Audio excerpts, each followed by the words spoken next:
Good. Good. That's great. Good. Welcome to the City of Belle Isle City Council meeting. Please silence all technology during this session, and thank you for participating in your city government. I'd like to call this meeting to order. Madam Clerk, can you confirm we have quorum? We have a quorum, Mayor. If everybody would please rise for the invocation and the pledge to the flag from Commissioner Lee. Thank you. May we pause and reflect for a moment? We are grateful for the opportunity to gather this evening in service to our Belle Isle community. We are thankful for this city, its people, and those who dedicate their time and talents to its progress. And for those who took the oath to serve and protect, may you do the same for them.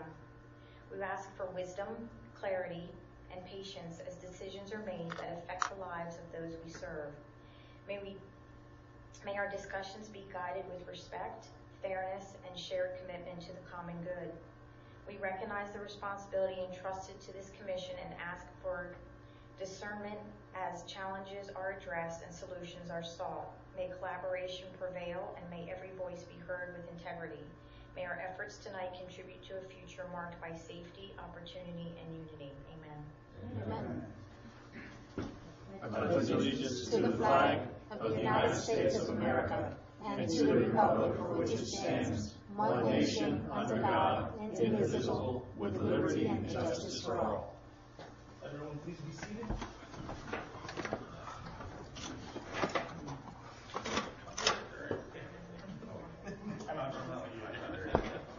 Okay, welcome everybody. Thank you for being here tonight. I'm going to go ahead and say that presentations, we have none, so we're going to go ahead and cross that off, and we don't have any public comments or announcements either. No, Mayor.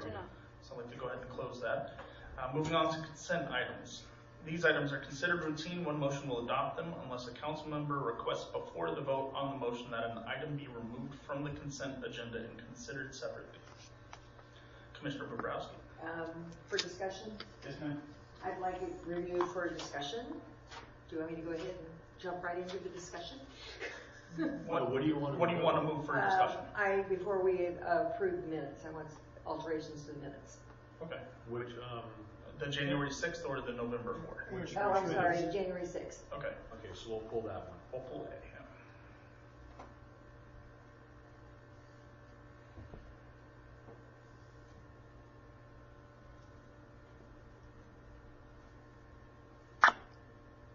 A motion for B and C by chance?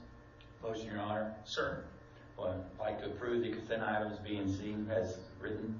Okay. Second. Second from Commissioner Parton. All in favor? Aye. Opposed?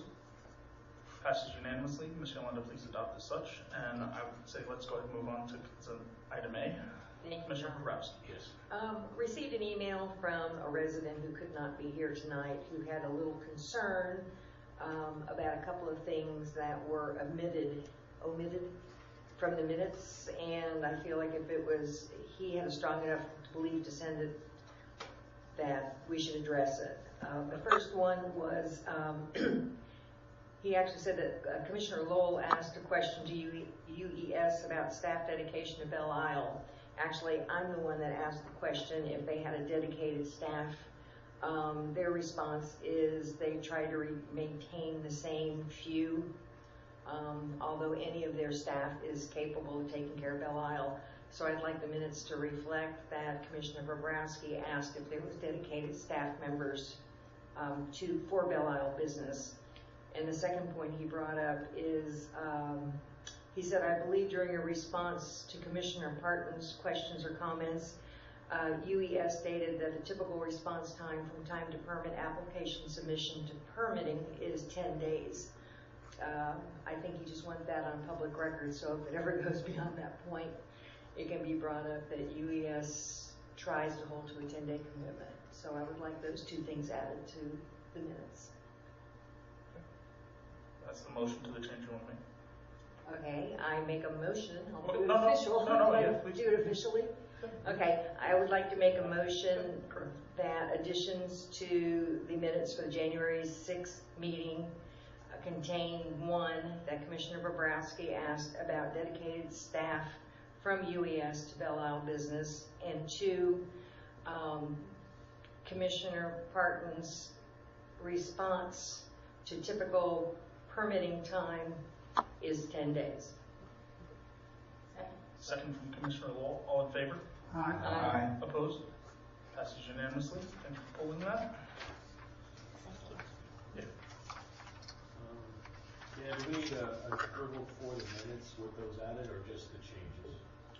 I took the motion as approval of the minutes subject to those changes, but the mover can just confirm that was the intent of the motion. That should be added. Yes, it was. Okay, perfect, thank you. Moving on to unfinished business, 3904 Arajo Court update. Thank you, Mayor, Commissioners. I sent you pictures today of the home and the change of the garage door, but Bernard's here, so Bernard will be able to answer questions about that. But I sent those pictures to you so you could have them prior to the meeting, just to kind of take a look at the progress and where we're at. The metal was clean, the roll-off was full, and obviously there was just some paint like Bernard had done before, but I'll turn it over to you guys, and Bernard's here to answer questions, and go from there. Welcome back, Bernard. Okay, Have anything for Bernard? Commissioner Lowell. Hi, thank you for coming this evening. I'm just curious, I know when we spoke at the last meeting, do you have like a list of where you are on items that aren't, that haven't already been presented here? Or I believe in some of the emails it was something about the house going for sale. Maybe I don't know if that should be brought up now or what. Well, here's a new update. I've been kind of frustrated because I dealing with everything and everybody and trying to make sure it moves, So today, I paused the project because I need order because I'm frustrated. I just want y'all to understand. I can't move like that, and then I don't want to be a liar to the city. I can't do that. So finally today we went and did. She quit claiming the property to me as a new owner, and so we're working on. She just basically broke down and just said, "I want you to get in front of everything because with the type of stuff that's going on." Mentally, she can't, keep up, and she knows it's a lot. So I told her I can invest in the property, but I want to make sure if I do put my name somewhere on, if something happened to you, I want to be able to get my money back. That's just business. But so today we did that. We was at the bank, did everything, and tomorrow I'll just record it and update you on ownership because I'm working it out to where I can get in front of it and push the project and feed it like it needs to be, get it up so she can live in it. That's the agreement for her to live in it. That's what she really want to do. And, from there, we just work out how we'll work it out at the end. My name will be on the property. She'll be living in there, and I'm going to have her pay the rest of the house off and just keep it right there for her. But that's what I'm doing now for the project. I kind of paused everything because it's all over the place, and I'm trying to always give you guys a good information. So we even when we started during the holidays, the soffit guys were there, and then the stucco guys were there. Then it's just like all over the place, and then they didn't want to come back, and it's just like I said, I have to paint. I have to try to make this look presentable. Put some mulch down and kind of get the project look like it's going somewhere. And then we finally got the garage door, and I told her, I said, you can't do this with the city. You can't be slowful.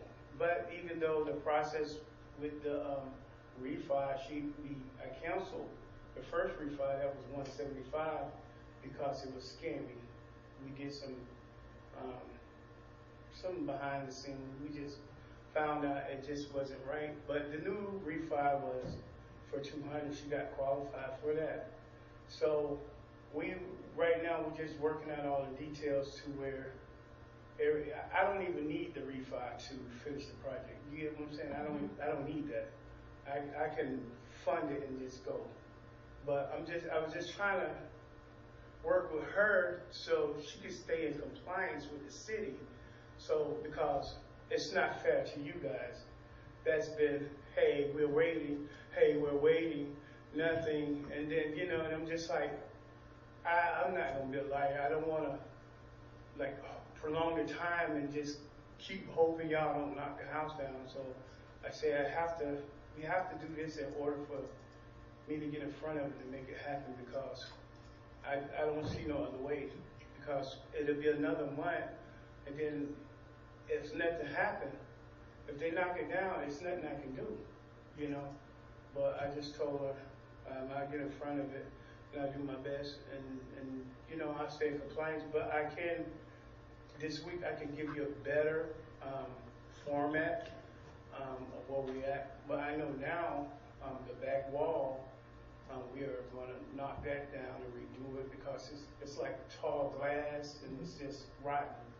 You know, it's on the east side, so we was just going to wait on the engineer. I actually wanted to bring you the plan for the back wall so you could see like what we're presenting and hoping to do. So I'm just getting in front of it this week, and hopefully by Friday I'll have a decent plan so you can kind of keep up. If you ride by, you know it's getting done, because Phil and Rick came out.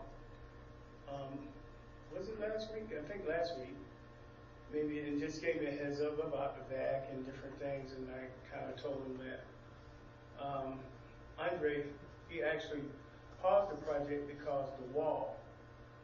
So the framers couldn't do anything, so we had to change the permit for framing, and so it just, everything went on pause, and I just knew I have to get in front of this project.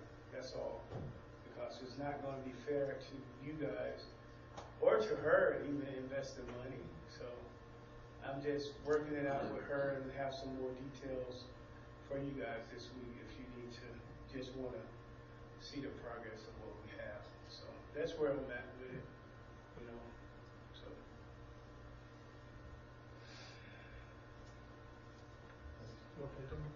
Dan, go ahead, please. If I may. So you mentioned a quick claim. Could you tell us what is the compensation that you gave her for the deed to the house? well, she was with the attorney, and I told her for the house I would pay the house off. I think what's left is like 25. But the attorney said, if it's just going to you can just do $0, $1, $10. You don't have to put that amount up there. I said, okay. He's like, we'll write up something and just do that. So he's like, just put $10 on it. And I said, it don't seem serious to me, you know, if you're doing it like that. But he said he's an attorney, so he knew. Do you have an arrangement with her where she's going to be able to live in this house after you? Yeah, that's the arrangement. Do you have that in writing? Is it signed? That's what he was writing up for. So I ran out of time today, but that's what I'm saying. I'm going to show you everything for her. For her to live in the property, to stay there, and, you know, to not too much have the headache with the bills and trying to get stuff done. I told her, if I'm on a property, I help her. But I don't want to lose money, you know, and I definitely don't want to lose time. So She's already executed this deed, and you said it hasn't been. it's already notarized right here. I just have to record it. Question for you. If the home has been just refied, it sounds like, so there's another note somewhere for $200,000. Well, that's the note that they get ready to start for the refi. But because I'm in it, I've been in the whole thing. I told her either we have to contact the refi, let them know, because now it's under new owner, you know, because once you do the refi appraisal, it's just under that owner. So with it being me now, you know, I spoke with the guy about it. He said it wouldn't be no problem with refining, but I told him I don't need a refi. I can just go, you know. So that's, if she chooses to cancel it, she can. And it's no money present on her. It's just her paying back the note that's there, $25,000. That's all she owes. So what I got from this conversation is he paid zero for the property and she's still on the hook to pay the mortgage. Yeah. No, we both were going to pay. Well, her name's on the note for 25. Like Right. if they come looking for somebody, they're coming to look for her. Well, we also have to do, I think it's, what's that? We have to go to, we have to notify the mortgage, and we have to notify, what's the other? Title. We have to notify title and the mortgage. Yeah, I would. It sounds odd. Usually with most lenders are not going to be excited about that I know of. Usually when the name of the owner's on there, her name's on the note, your name's nowhere except the owner now, but they're still going to come to her. But usually for the note. For the note. Yeah. And you know, it just.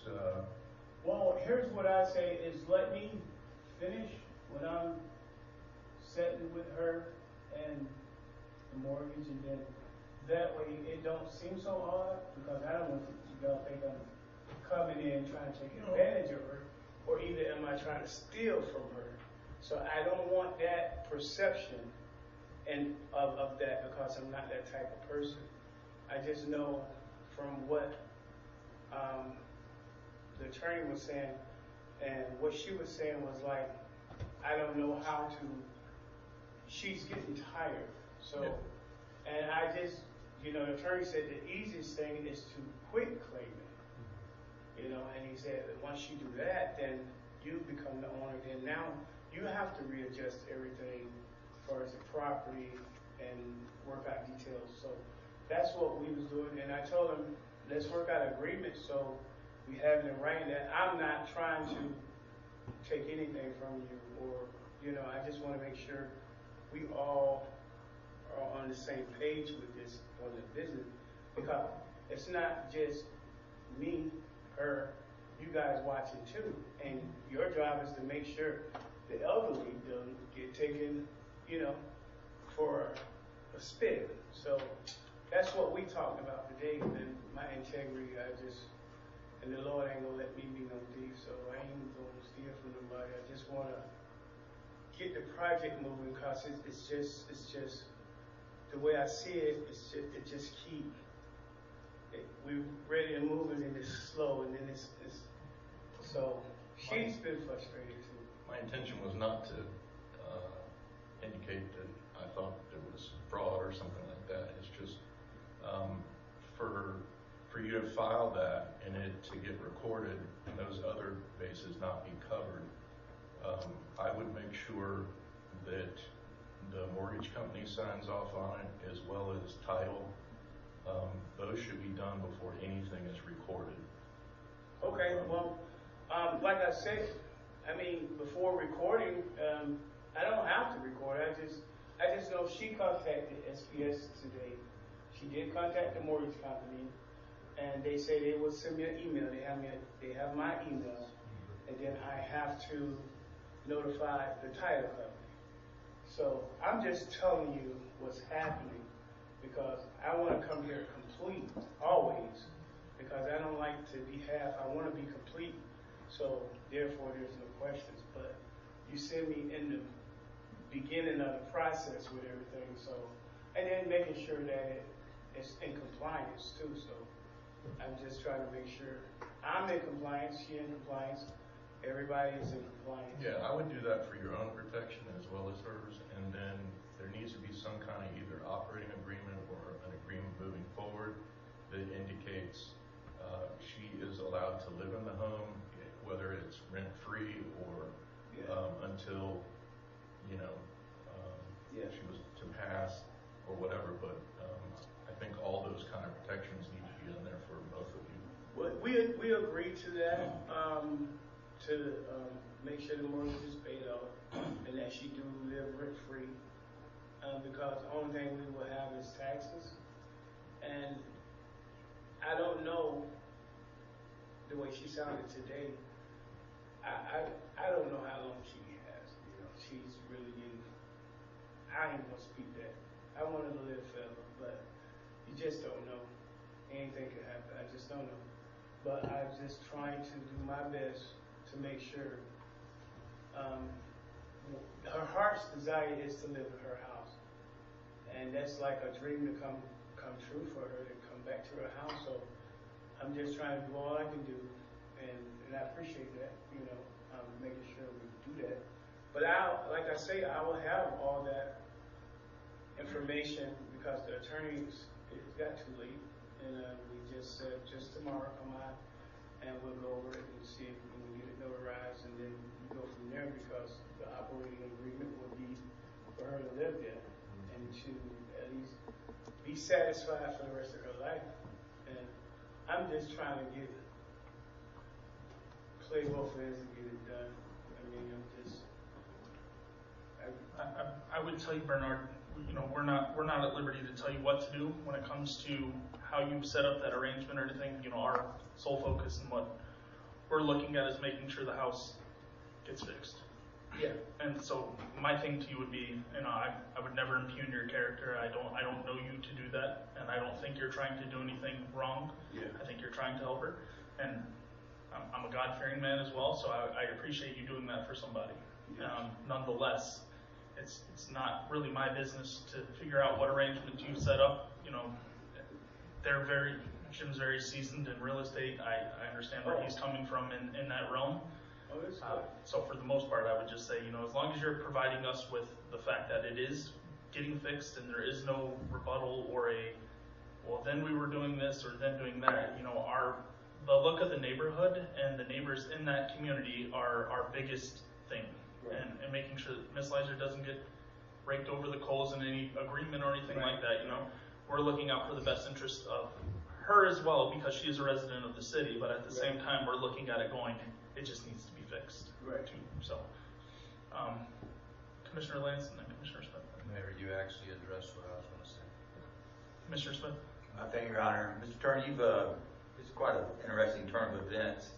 One of the things that you've brought up a couple times in what you're telling us this evening is the SBS loan will be taken care of, but she's going to take out a $200,000 mortgage on a house she doesn't own anymore. You know, that was previous before this. So that's what I told her is we don't need that, because if I get in front of it, you should cancel it and just let me fund it and just keep going. So I appreciate that. One of the overriding things that this entire council has stressed and through this long, arduous process is not only are we looking out for the residents of the city of Belle Isle, but we're trying to look out for her. Yeah, I know that. And that's one thing is, in my integrity, when I even came in, I didn't even knew I was going to be in this position. I didn't know, but I just know being on a project and if you're lingering too long, and you know we have a timeline, and you have to meet your timeline, or you have to come with the right information to keep everybody satisfied. That's my biggest thing is trying to keep everything up to par so everybody is satisfied, so we can finish doing what we need to do. Because I said I don't even have to be I can do this again and just give it back to you. I don't care. I just know I don't want to knock down. I know you don't want to knock down, and I don't know why it's taking so long. But I am around, and I know I'm just trying to do my part. I'm just trying to be transparent as possible with you guys, because in all fairness, you have been giving her a lot of time that I did not know about this property. Commissioner Wolf? So if I could just maybe surmise something, and you tell me if you feel like this is, would you say by the end of the day Friday or late afternoon on Friday, you would be able to communicate with Mr. Rudemecken, via email that says, here's the paperwork, not that we have to, you can redact, I guess, whatever you don't legally need to show, but just that here's what's happening, here's the paperwork, there's legal documents proving as such, there's a written item as to what your intent is, and then what your schedule is to go back to the mayor's point of, now that that has done, that's all, let's just say that's all check boxes there. Right. Now, where are you in the process to get it to the rest of the community? Right. Like, do you feel like that is, you are able to provide that to Mr. Rudemecken by midday on Friday? Well, what I'm going to do by Friday is provide much information as I can, and if there's something pending, I'll just put on the pending for you to answer, or that's the best I can do. But I know by Friday I would have more information and a better outline of this. And I just. Because he will forward it to the I council. do it right so on you guys, but see. I'm just trying to figure out something that keep everything moving. So I'm trying my best. One more question, Mr. Turner. If I remember right, your 30 days to present to this council a complete schedule of what was to take place and when was due this meeting. And now you're asking us for an unlimited amount of time because there's a new owner. No, I can give you a schedule, but I say during the holidays to where what we were planning got behind because of the holidays. Some of the guys didn't show up, some didn't, and so the contractor just pause, and I said, you can't pause. I have to show something, but what I'm saying is let me have something presented by Friday, and then if you satisfied, you satisfied. If not, I can, that's all I can do. I can have everything with paperwork about the property and what's going on by Friday. That's all I can tell you right now.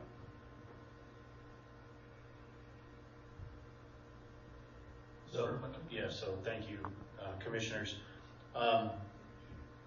Thank you, Bernard. Like I said, this is new information. I mean, we did see the application for her loan. Right. It's $225,000. Right. With a lot of red tape attached to it. It was not Lizer friendly, this particular application, right? For apparent reasons, right? When you read through that document, obviously there's fees for this, there's early penalties, there's 14% interest, there's a lot of stuff going on with that. Yes. Now, I did see the signature, both her signatures actually as Olmsted and her other name that she went by, right? But that is not the loan, that is just the application for the loan, right? So, quit claiming it is fine. However, like our vice mayor said, there are things along with that. So it'll be important for you, right, for us to go forward. If you can provide that information for me, I will put this on for the next council meeting, which will be February 3rd, somewhere like around there. And so I'm going to put it on for that next council meeting, and I will have an update. And what I do is when I get information from you, I'll go ahead and forward it to the council. That is okay to do from me as long as they do not respond, okay? Or if they do respond, it's a single person responding, not as responding to a reply all, right, which we don't want any violation of that. And the council's really good about doing that, just replying, or they call me on the situation. Okay. But I do give them the information so they're up to date on what's going on, to make sure that they know that things are either progressing or they're not progressing. And I think the biggest thing is going to be your schedule. So if you get this thing quit claim so you feel good about moving forward, right? Building the house, schedule is going to be key. In other words, like 5 weeks goes by and a garage door goes in, right? Right. But maybe 5 weeks go by and you built the walls and you supported the roof and we're doing this and you're fixing the soffits, things are rolling. So the council wants to see that the house is actually being fixed. And I do appreciate you changing the blue to a more moderate color. So all joking aside. What I can do is I will give them the information as you send it to me. But it's important that you do send it, right? Right. So you give me an update of what's going on so I can let council know. But I will put it on for the 2nd, and then by then, we'll need the full schedule, right? So if you're going to be the new owner, then tell us what your full schedule is going to be and how you're going to fix the home, and then we can go from there. And if the commissioners agree to that, I will go ahead and pass information on, and I will put this on for the next agenda. Mr. Smith? Thank you, Your Honor. I have a question for Mr. Langley. With this new ownership change, does it change what we've done in the past legally, or can we move forward if we decide that this just is never, ever going to happen? Our order is recorded. It runs with the property. The further we get down this road with modifications to the home, if corrections are made, we might encounter a dispute as to whether or not there's still a violation that we might have to wrestle with. But change of ownership alone doesn't negate our order. Still in effect. I believe we have liens on top of that for other violations that were on the property. So those are also valid and can be foreclosed. I don't recall the amount, but there are other liens. Those are some of the protections I was speaking of as far as for you and protecting yourself. There are liens. We're looking to collect the lawyer's fees over all this time. So there's a lot of other money still sitting out there besides the note on the house. With all those things, it won't even allow a sale. Technically, I don't know that you can do the deed with all that. If someone actually does, I don't know, they probably could get away with it.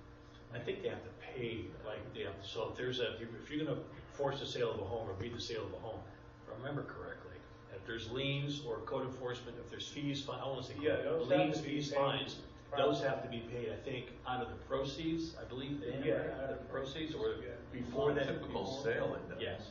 Yeah, when there's lenders and they're doing title search and all that kind of stuff, then but I don't know about just going in and recording a quick claim. Right. It could go through without those checks. Right, exactly right. I mean, they can record the deed. Now that it happens, and what happens, you're going to be a violation of mortgage. They can foreclose immediately for a violation of the on sale clause. City can start foreclosing. Be careful, that's all. Yeah, this attorney, what you said, he made it aware for me to, that's why I said tomorrow and this week I will have a better insight, because I think I asked her previously, I think she asked one time when we came here, she was like asking about any liens or fees for the city, and the young lady up front, she said she will get with Rick about it, but that was like May sometime last year. But I still had that in the back of my mind. I just haven't had a chance to sit down and just gather and see what's on the dockets, because debts are a vital thing on property that you must pay. And I just believe I'll be able to handle it, get it straightened out and kind of, I appreciate that, look out, watch your back and kind of thing, because it can go left. And so, and I know you guys are not trying to make it go left, but you just try to say the awareness of what you're doing and how things are being handled, make sure, you handle it properly. So I appreciate it. I will give you an update. You guys, excuse me, I'm tired. I've been rolling since 5, so I'm sure you guys know, but I will do my best to get you all the information that you need. I mean, I don't care about letting you see what's going on, I think you guys been here long enough. I mean, transparency is the key. And so I think I don't have a problem with showing information and what's going on. And maybe you can enlighten me on something that I don't know about. But, I'm trying my best for everybody, so, like I say, I always get the brunt of everything. They get the hammer across the head all the time, so it's fine, it can happen, But I appreciate you guys. Well, thank you for being here tonight, Bernard. We appreciate it. Yeah, thank you, Bernard. I'll have it on for the next meeting. Okay, what is February? February 3rd. 3rd. Yeah. Yeah, I keep Miss Eliza in your prayers because of her. Yeah, February Take her 3rd. to the hospital tomorrow. She's going. Yeah, and we'll be in touch. Like I said, I'll be in touch this week with you. Let me know on Friday when you get more information, and I can forward to the commissioners, and then we'll go from there. And we'll be back on the 2nd, and then we can talk about your schedule and when it's going to get done. Yeah. I appreciate you guys. Thank you, Bernard, for coming. Thank you. You guys satisfied with the pay job? Are you okay with the pay? Better. The The neighbors that live across the street on that direction said every morning when I walk out and get the mail, I have to look at that. Yeah. Patience. Well, I'm Rome wasn't built in a day. gonna talk it down a little bit more. So. Thanks, Thank you, Bernard. Bernard. All right, thank you guys. I appreciate it. Okay. Moving on to the OCPS STEAM School update. Okay, so I have some questions and answers. I've been talking to the vice mayor, and I'll give you some answers to some questions, and also kind of give you an update on the meeting we had. And the chief's here to help as well. So Chief will come up to the podium. Chief was in the meeting as well as Phil, but the chief is, talking about traffic and stuff. So. Empty property north of CCA. They were doing some work on it the past year. I told you guys we had talked to Christopher Mills, Commissioner Bertoli, and I had a meeting with them about the property, maybe do a land swap, maybe to help build our municipal complex or design in. So they told Commissioner Bertoli and I basically we want to maybe possibility of maybe putting a new police station there with the property. I mean, just some really cool stuff, but very, very broad vision. So, hey, sounds good. They're going to build the STEAM school, kind of like we talked before, 50 students, 50 students, 100 teachers, a new building, and so the traffic wouldn't be impacted, et cetera, et cetera. Then it went dead. Then I didn't hear anything for a while. And I heard the governor was talking about the Orange County or public schools and their properties. They need to either use them or not use them, and some of this stuff was going on. Out of the blue, I get an email from Chris Mills, who's the realtor guy from the school. Hey, we want to set up a meeting. We have concept plans. Well, we haven't heard from you for months, and all of a sudden now you want to set up a meeting. Great, we'll have a meeting. So all of us were here. Myself, the chief, staff, Phil. We had CCA here, the principal.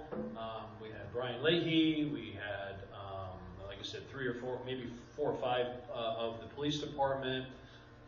And so we sat down with Orange County and their architect, their design, and one of the ladies who's like the project manager, I would say.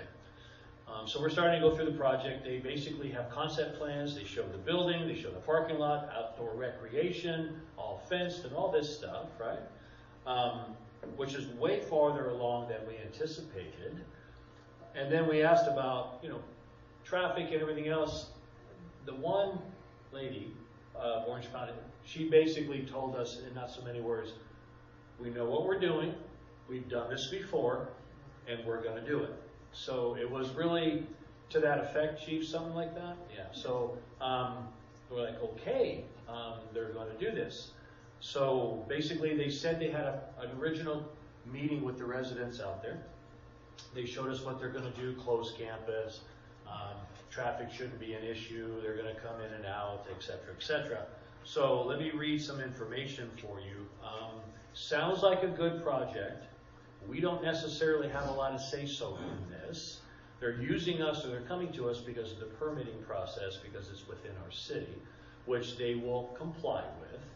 April was there as well at the meeting, but it was very kind of matter of fact that this is what we're going to do when we're building it. So with that being said,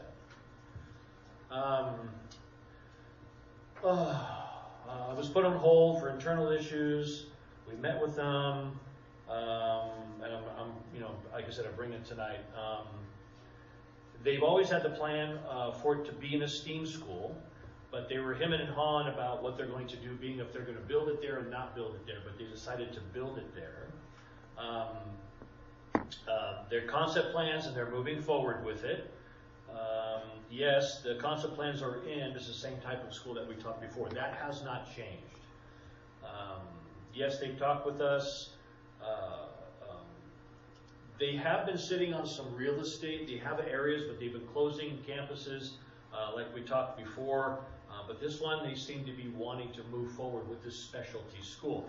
And the esteemed school, again, is for students that are not criminal type students, right? They don't have, but they don't do well in a group, so they need some specialized individual attention, and that's why they want, you know, 1 or 2 teachers per student kind of a thing, where they maybe not with the crowds or anything, but it's supposedly nonviolent. Everything is, they just like, I don't want to say special needs, but people that need more attention maybe. They have been losing, or the closing students and losing funding, but I don't know anything about the nuances of that. So we're trying to keep you guys informed based on that meeting that we had with them. So far, they haven't asked for a variance or anything. It's basically just their concept plan. The height should not be a problem, but we'll find that out once we get more past concept. It should fit on the property. We have nothing overhanging or doing anything on Waltham, where they had some areas in there. They plan on maybe making a drop-off zone, right? So if you go up Waltham, CCA is on your south, and on the right was those poles where you can enter the school, and then that tree with the parking areas. Supposedly in there is going to be like a drop-off area over and away from the major traffic that's going back and forth. Traffic study, I think they've already done the preliminary on what traffic is going to be, but according to them, they're not going to have much traffic. And it shouldn't be a problem with drop-off and pickup, because they said they've already looked into that and they've already seen some of the areas in there. Have they come before the residents? They said they have, but then in March, I think March is, Chris told me that they're going to have some type of town hall meeting to talk about it even more. And when I asked him if he would come present to you guys, I haven't got a response yet. And I've reached out a couple of times. So I don't know that they want to come and basically present to you when they're basically already doing the project. But they said they're going to talk to the residents, and they will have another town hall meeting. So that's some of the information, but they are pushing forward with this particular school, and they have the building and everything pretty much already designed. Chief, anything to add? Just the fact that when they first brought this concept to the city, we asked if we were going to be in charge of having to provide an SRO to that school. First initial ones were no, we're going to take care of it, OCPCS will police it. During this meeting, of course, it's a bunch of different hats, different hands. So this one they said no, we would be responsible for the SRO. Right. So that was new to us. And then as far as traffic, no one's going to be able to do a good traffic study because the traffic pattern at CCA right now is not the final traffic pattern. So whatever you put out there, it's going to be very hard to be judged on. They did say there's not that many students. I can't recall the number that they provided. It's not a large student population. It's more faculty, is what they've kind of explained to us. And the faculty can even, so not all these students have to go to this school. They'll be assigned teachers or mentors or counselors or something that will actually pick up material from the school and then go teach them at their homes or wherever they're at. So it doesn't sound like it's going to be a large traffic issue, whether they do a good study or not. And it doesn't sound like it's going to have a large population daytime on the campus. And kids will be coming in and out too, like the chief said. They will have like 1 day a week. They'll have all the faculty there, or they do like a team meeting or whatever that is. But it should be not with the drop-off, pickup and stuff. So we shouldn't see a major traffic concern. And they told us they're already aware of the drop-off and pickup. So, and they are planning for that, something like that. So, Commissioner. So, is this being privately funded? Is it Orange County? It's Orange County Public Schools. County Public Schools. And they have one of these in Winter Garden Market as well. Okay, so there's a model that they are modeling. Yeah. So what If you look on happens? their website, they have that one that they have. Okay. What happens if, well, I guess that's the cart before the horse, but if it doesn't work and then now we've got this building there, I guess that would just be. I don't think it'll impact us at all. I mean, we'll have a really nice building that's empty, but, CCA or yeah, but who knows, when CCA was here, they didn't talk about anything that they were interested, but I think they've been talking to Orange County Public Schools because they've been renting that property for parking. So now they're going to be parking, they're parking at the new building, which is on the other side of south of Fairlane. And then they're going to be extending some of this stuff when the gym is done. They'll have parking in there as well. But they didn't say anything about anything else with that. Chief did recommend that they look at security because of the Randolph boat ramp, which was a really good thing, so that we can keep the gates and make sure they're closed and all that stuff, just to protect them, right? Not necessarily for us. But yeah, if there's a building and then something happens with funding, it's not a whole lot we can do with that. But maybe somebody will reach out and try to buy it. Commissioner Lance? Are they planning on, in the conceptual drawings, are they planning on keeping the auditorium? I didn't get to see it, but No, I don't think so. They're tearing everything down. So everything that's there, and that actually came up.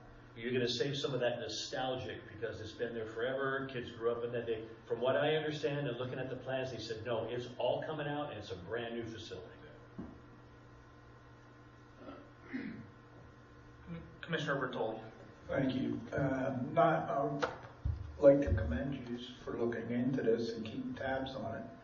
But not that it's the city business, but it just behooves me why the Orange County School Board is closing schools. They have vacant buildings, but they persist in spending $50 million. I heard the price tag on this is $50 million to build a new building. It just behooves me why they would do that. So I actually reached out to a few Orange County School Board members just to get an idea of the purpose behind the school. I understand the differential, and they're saying it's going to be for children who are struggling in their current environment that actually are pretty intelligent and have, anxiety issues or self-esteem issues or things like that. And they'll bring them here for 2 weeks, kind of help build them up, and then they'll put them back into the schools that they're currently at. So these schools have like gifted programs and such as well. So it's, like Rick was saying, it's not like a disciplinary school by any means. It's a school for them to kind of do 2-on-1s with one student to help build. Now, I could not agree with you more that they're shutting all these schools down. They're struggling with attendance, and here they are slamming $50 million down the chamber. I'm dumbfounded by it as well. That's why I reached out to ask as well. So I understand, but going back to my point, they're going to have these other empty schools. Yeah, no, because I reached out about and they couldn't remodel one of them or something. But if they want to go ahead and spend $50 million, God bless them. Yeah, I reached out and asked why, knowing that we had traffic issues in that area already, why we wouldn't utilize Durans or utilize something on the outskirts of the city as well. And they pretty much said they were steadfast on this particular piece of property. Commissioner Shaw, sorry. Yeah, you said we would basically be responsible for the SRO for that school? That's what they were saying at that meeting. It's going to have to get a little bit further down the line before I think that kind of goes through, which then would force us into negotiations with Orange County Public School Board to, like all the other municipalities do as far as contracts for SROs. But we've got good background on all that, so we'll get that part figured out. And we'll also have to see exactly what that student population is, if it's in need of an SRO. It sounds more like it's more staff and they're going to visit more, or it's a 1 week, 2 week, where in and out. We're gonna have to see if that. We're just gonna have to do some research on the STEAM schools if they require SROs. I have lots of questions. Would you like that? Well, please feel free. I mean, when was the meeting with this Chris? Like how long ago? When they first came to you and you were talking about possibly using the land or some kind that was 6-8 months ago. And they said they were maybe interested in maybe doing something like that, but it wasn't in stone. He would mention it. So it wasn't anything big deal. I did not think that they were going to do anything with it because of what he had told me previously, that this is going to be a full campus. So when they showed us the concept, there's no room for anything but the school. I personally don't recall hearing anything about that. Were we notified of any kind of meeting like that? No, we did it on a Zoom meeting, just the initial. Commissioner Bertoli had asked if we could just ask them, right? And it was the property swap, but it didn't go anywhere at all. Yeah. If it went somewhere, I would ask the council if they wanted to do something with that. Were you aware of it? No. I feel like if the mayor had been aware of it, or somebody had been aware of it, we could have interfaced with our county commissioner. She's very invested in the city of Pine Castle. Right. She probably went to school there herself, I don't know. And she might have been able to help us with this, I don't know. And maybe she still can. But, I mean, yeah, I think as taxpayers, you have every right to question $50 million being spent on it when they're, short $65 million, because every student they receive like $8,900 per head per student in the public school. Orange County public school system is one of the largest in the country. So I mean, it doesn't make sense to me that they would want to build this with all of those issues. And they met with the neighbors in the area, yet they're going to have another one. I highly doubt, because as pissed off as those people were about our traffic at CCA, I guarantee they haven't talked to some of those people, because the way they let loose online, they would burn CCA down if they could and get away with it, because they just despise it, that they've not taken them into consideration at all. And I don't see how this does either. I think they're going to want to say. That's just my opinion, but maybe. No, you're not wrong, Vice Mayor. But when we asked them, I think the chief asked them, did you go out and talk to the residents in there, because we have CCA, Randolph Boat Ramp, and we have some issues in there, and they said yes, but we know what we're doing. We've done this before, and we're going to do it. So that's when I think that statement came out about, we appreciate your concern, but it's not a concern to us, right? And then when I reached out to Chris initially for the meeting, he said, well, we're going to have a town hall meeting coming up. And I said, well, that's fine, but it'd be really nice if you guys come, because you had talked about this about a year ago when it started, if you would come to council and do a small presentation coming from you guys. Well, let me talk to my people, whatever. Didn't hear from them, so I reached back out. Oh, well, I'm still talking to them, but I'll let you know. So I took that off as kind of like, probably not going to happen. But I'm going to reach out to him again and be persistent to see if they're willing to come. But yeah, they're not involving us as much, and maybe that's intentional. But they're pretty adamant. I mean, Chief, they're pretty adamant about building this thing. Go ahead. Well, I gather they're destroying everything. Yeah, based on what I'm reading in Orlando Business Journal, the notice to proceed with construction in June of 26 and have substantial completion by June of 27. So, mind-boggling. Absolutely mind-boggling. anyways, I'll keep you guys up to date once I get Chris, if he wants to come present. Thank you, Chief. I'm hopeful that they'll want to present. If not, I'll keep you guys posted on what's going on. Obviously permitting process, but like as the mayor said, they want to start this year and push this thing through. I don't know what the rush is.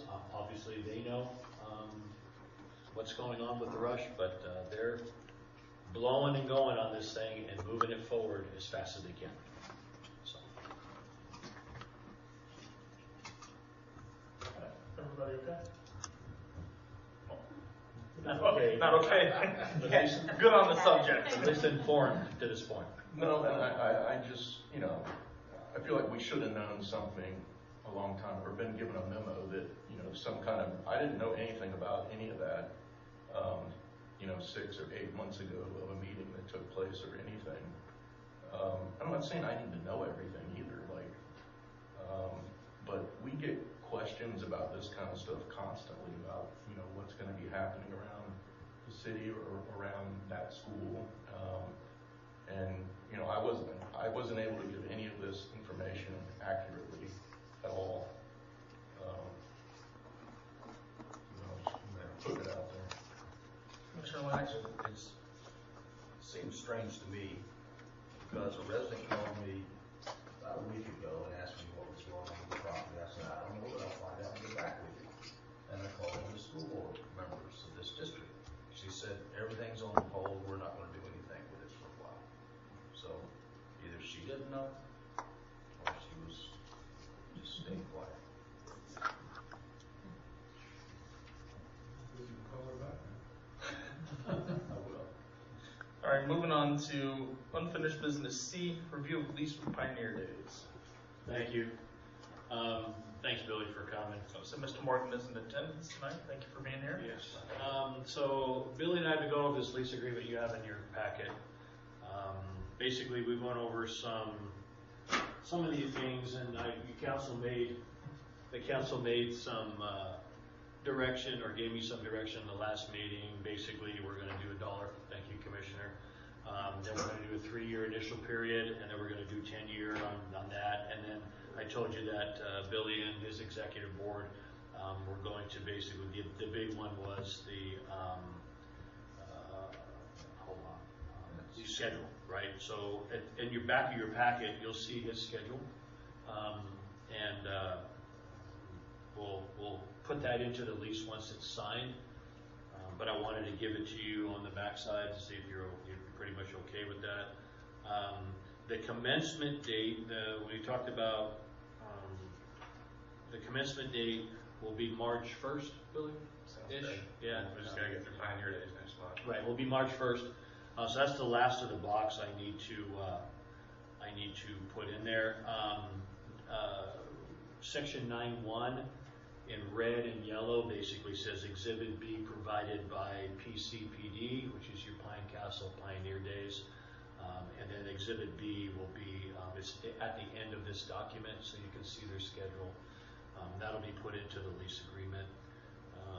And then we talked about that. One of the big issues that the board, Pine Castle board, talked about was item number 8. So if you remember, when we originally did this amendment to the lease with CCA, one of the prerequisites in that was that there be a fence installed around the Lancaster house, 6 foot high to match what the fence is going in all CCA.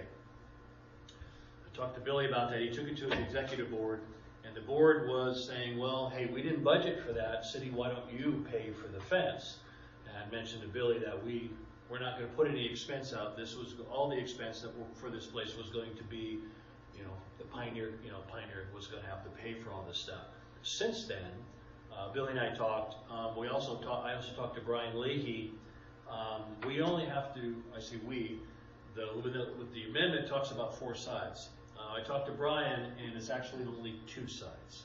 So the 2 sides will be the south end of Lancaster that abuts the new gymnasium, and the east side, where the construction trailer is now, that abuts the parking areas. Okay, when the gate to get in there from Waltham. So it's 2 sides of fence, and Billy and the group are going to basically put a nice white picket fence out there on the west side and the north side, and with a gate. We're going to work some stuff out. We're going to do help them out a little bit by doing some parking and some concrete on the other side so they can have a couple spots. But one of the questions was who's going to pay for those 2 sides of the fence. So Billy, why don't you take it from there? Right, and I would only amend what you said by the Pioneer Days board didn't say those cities should pay for it. We said that was never in our budget. Okay. Who is going to pay for it is the question. That seemed like that got slipped in. This has been a long haul. I know the Vice Mayor can testify to that. This has been going on for a couple of years at least. That we want to get this thing started. We've got money and reserves ready to go. But the initial plan was crafted under the prior city manager, and we had schedule ready to go. Nowhere anywhere was there a discussion of a 6-foot steel fence, which is somehow slipped into this. So we didn't budget for it. We haven't fundraised for it. And frankly, the purpose of this is to not renovate, but to restore an existing home. And there's nothing authentic historically about a 6-foot steel fence in 1885, which is what we're trying to do. So initially, when we saw this thing as 4 sides of a steel fence, it's going to look like a barricade. It's going to be horrible. So that was the objection that my board brought, was that this kind of defeats the purpose of restoring this house to its former glory. So the subsequent conversation, well, it's only going to be the 2 sides that you won't really see, and they're going to be on the cornerstone side. Well, okay, fine. But again, that wasn't in our budget. If that's something that Cornerstone wants, then not necessarily the city, but perhaps Cornerstone needs to pay for that. But it's not in our budget. And 2, the other probably more objective, because we can discuss fundraising on that later, but the more objectionable piece of Section 8 of that term, or that contract, was that they want it done first. It's like, well, if you're having contractors coming in and doing all this work, having a 6-foot steel fence is going to obstruct the work. That would be like one of the last things you would do. And so that's why we came up with, well, what does that construction schedule look like? So whatever fencing we're going to do is going to be, certainly on the Waltham and Randolph side, is going to be the last thing we do. Like the landscaping, things like that. You don't want trucks tearing things up. Yeah. So that was our objection on that. Well, and it wasn't snuck in here. It was because that the council approved the amendment with CCA, which called for the fence. And talking with Brian understands that you can't put a finished fence up if you're doing construction work. So there's a chain link fence right now, which should suffice. And they're building their gymnasium, which they have all tore up as well. Right. When they're finished with the gymnasium, Brian said they would like to consider having that 8-foot fence match everything when they're finished with their project on both sides, to be their project is finished, and then you guys will continue, because you guys will have the outside first, and then you start working on the inside. So right. If you don't want to put your fence up until later and still work on the north and west sides, that's fine, because we're leasing it to you. But for them, part of the original, what the council approved, was to put the finishing touch on their 2 sides. And that's the objection that my board had, is that this was never part of our agreement, and if they want that fence. But we never had an agreement, because the agreement was never voted on. Exactly. Right? So we have an agreement here, but the city is not in the position, for me, but the council can change their mind. But the city's not in the position to put any money in as we're leasing it to you guys to do all that work. So I mean, I'll turn it back over, but thank you, Billy. Commissioner Bobrowski. You can stay up if you want. So Cornerstone is the one mandating it. No, the council approved it. They wanted it, but the council approved the 6-foot fence on all 4 sides. Because I understand where Mr. Morgan is coming from, because it's not period appropriate. And it'll take away from the feel of the neighborhood. I mean, a fence around the Cornerstone campus, fine, but are there any other houses that you see anywhere in that area or anywhere else in Belle Isle that have a 6-foot tall steel fence around them? It's just not. So this fence on the south and the east side, is that going to be tied into Cornerstone's fence? Yeah, that's their property. So they have this type of fence everywhere. So they are basically quarantining off or separating the Lancaster house from their property. So the whole property is one style fence. I understand that. I'm just wondering, shall we say, the legalities for them, the Pioneer Day people, to be tying in their fence to Cornerstone's fence. I don't think it'll be a tie-in, because the tie-in will be the black fence to everything, but when you do a small picket fence like Billy suggested, you just butt up against it. You don't tie into anything. But the south side and the east side would be. Well, it's the same property, the city owns all of it. Yeah, okay. Are you, Mr. Morgan, are you familiar with Bing grants? Yes, and that's the thing too. We can't really move forward with our grant writing, which we've started and talked about, until we actually have a lease in place. But yeah. Okay. Mr. City Attorney, he's not really a homeowners association. However, in District 2, my district, we only have one. So I can't remember what decade the last time a Bing grant was used in District 2. To me, this would be improving District 2, the neighborhood. As a nonprofit group, would they be eligible to submit for a Bing grant? I'm sorry, I don't know off the top of my head what the qualifications for that grant program are. The council can vote on it, you could reassign it like that. It's a 50-50 match program, and it's usually residential groups or HOAs that apply for them, neighborhood associations. So, I mean, the programs are created by the council, even if it doesn't qualify, the council can vote to assign the money okay, for that purpose. It's still a public purpose, it's on city property. okay. You could do it. Do we have an estimate on what the fence would cost for the south side? I mean, that wasn't our initial, We're not even, and I think we would have to go to Cornerstone and say, hey, how much do you pay for all this other fencing that you've done? And So- not agree to do these two sections. Yeah. How So I much asked- would that cost you, CCA? yeah, so I asked Brian for his contact, Mhm.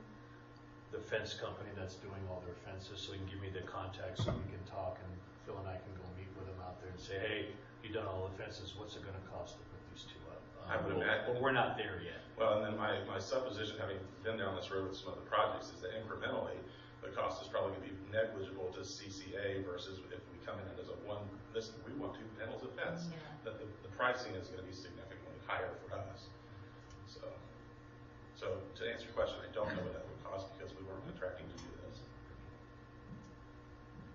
Thank you. Commissioner Bertoli? Thank you, Your Honor. Isn't there a fence there now? There is a standard chain link fence that was erected to separate the two properties. But that was original that CCA had done a long time ago to separate the two properties. But what the council approved is to replace that chain link fence with the wrought iron type of black 6-foot fence. Yeah. That was the stipulation when we brought it to you guys to make sure I told you, hey, he wants a fence all around it, and the council decided to approve that, which is nothing wrong with that, right? Because it matches the whole area.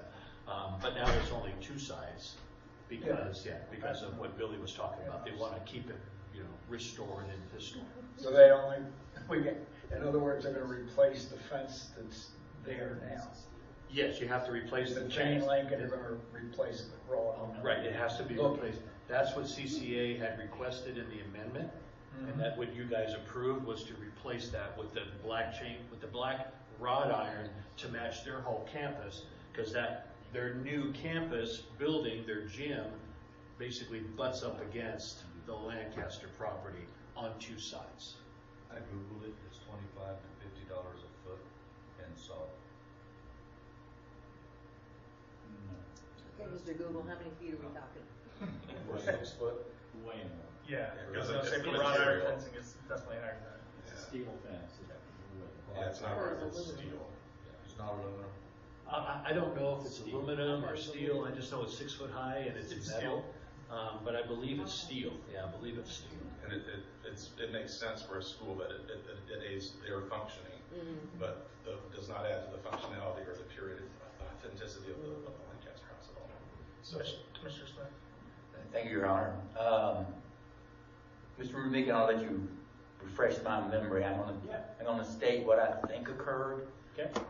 We went round and round with CCA for a year and a half, 2 years, trying to get a new agreement in place.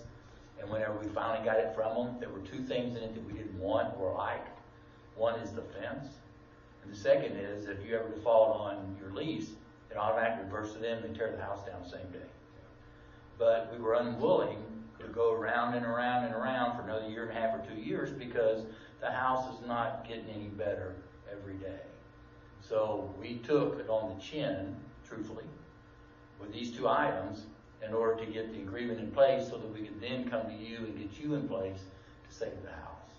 That is Am I true. correct? That is absolutely true, Commissioner. Thank you. You will. Mr. Pardon? Tomorrow they have their board meeting at the school. I don't know if that would be an opportunity for anyone to go and request that. But it's something you want to try to pursue and see. well, yeah, absolutely. Do you know a time or place or is that school? I can send it to you. It's at 4:30. Yeah, but I think you'd have to get in your request to speak tonight. I mean, 4:30 on the 3rd floor of the new high school building. And the agenda's not even out yet, which is odd. CCA. well, maybe, Yeah, and honestly, I have to work. I came straight from work to be here tonight to be over there somewhere 4:30 this tomorrow afternoon. But if do they meet monthly or bi-weekly? The meeting? Yeah, quarterly. Next month's in April, I believe. That's correct. I mean, I'd certainly like to talk to them about it because, again, it doesn't functionally help us at all to have but if you've committed to doing 4 sides of that square, 6 feet tall steel fencing, and now we're talking, okay, we're only going to do 2 sides. Well, we still have to get them to agree to that, right? Because they haven't agreed to that. Yeah, the 4 sides, I already talked to Brian. We're not worried about 4 sides. They would like, per the agreement that was already approved, they would like that one side on the south of the building and that other side, because originally the council approved all 4, like Commissioner Smith had said. So we've got That's something only, in writing from him it's that 2 he's willing sides. to go down to Yeah, the 2 it's sides. 2 sides. And he's willing to let that time frame go too, because again, we didn't budget for this, and we'd have to apply for grants or go solicit additional funds. Yes. And it seems like, So what we're paying for a school's fence. is what we're paying for. I don't necessarily agree that it's the school's fence, but I do understand where you're coming from, but I also understand that this council has been waiting umpteen years for this to be done, and part of the agreement when we agreed to it was that you guys were going to basically foot the bill for everything, right? We, Phil and I, have agreed to do some of your concrete work out there as our gift, if you will, to you guys to help you with parking, which we don't have any problem doing.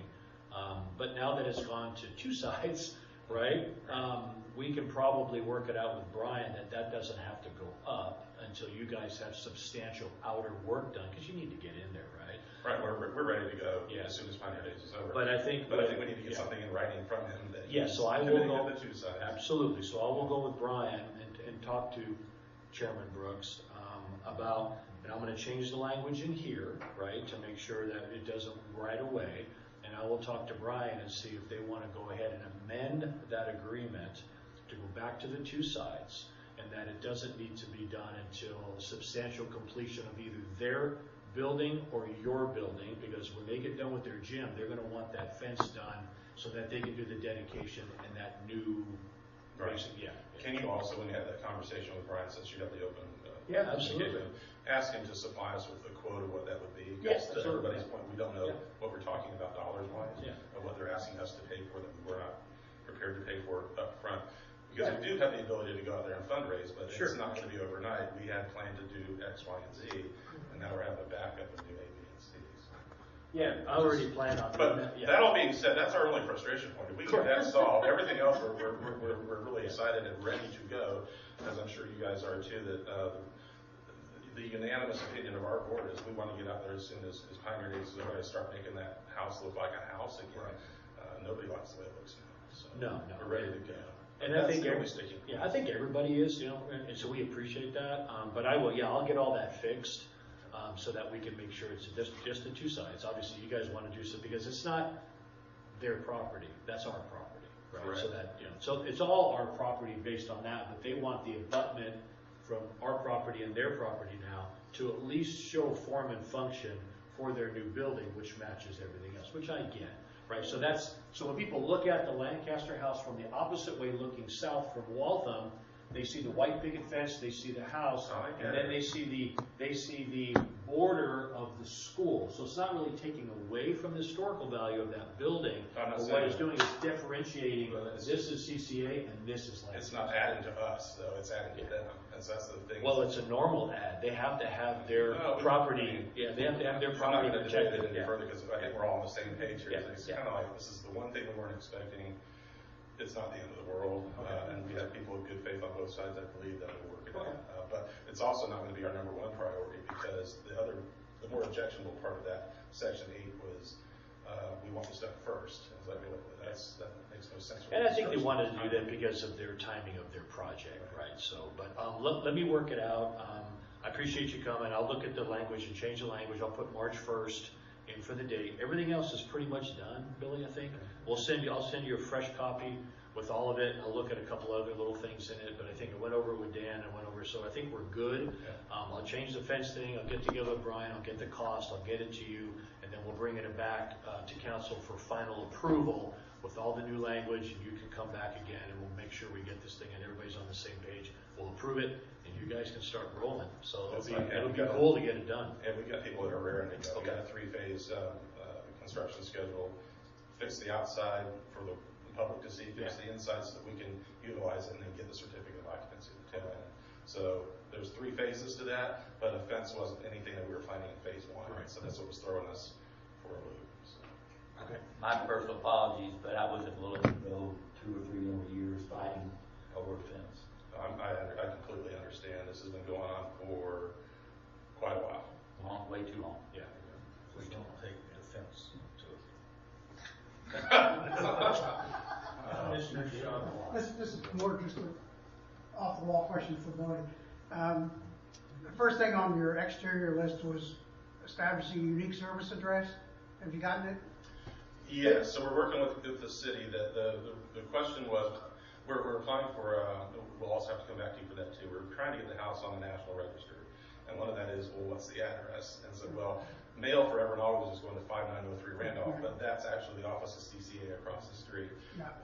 Or wherever. Yeah, well, you're the postman, you tell me. So, but we looked at the plat though, it says 5867. So it's like, what number should we be? We need to establish that so we can go to Duke and to OUC to get those utility accounts established in Pioneer Day's name so that future utilities don't get charged to either a CCA or the city. Yeah, the Orange County 911 system basically assigns addresses.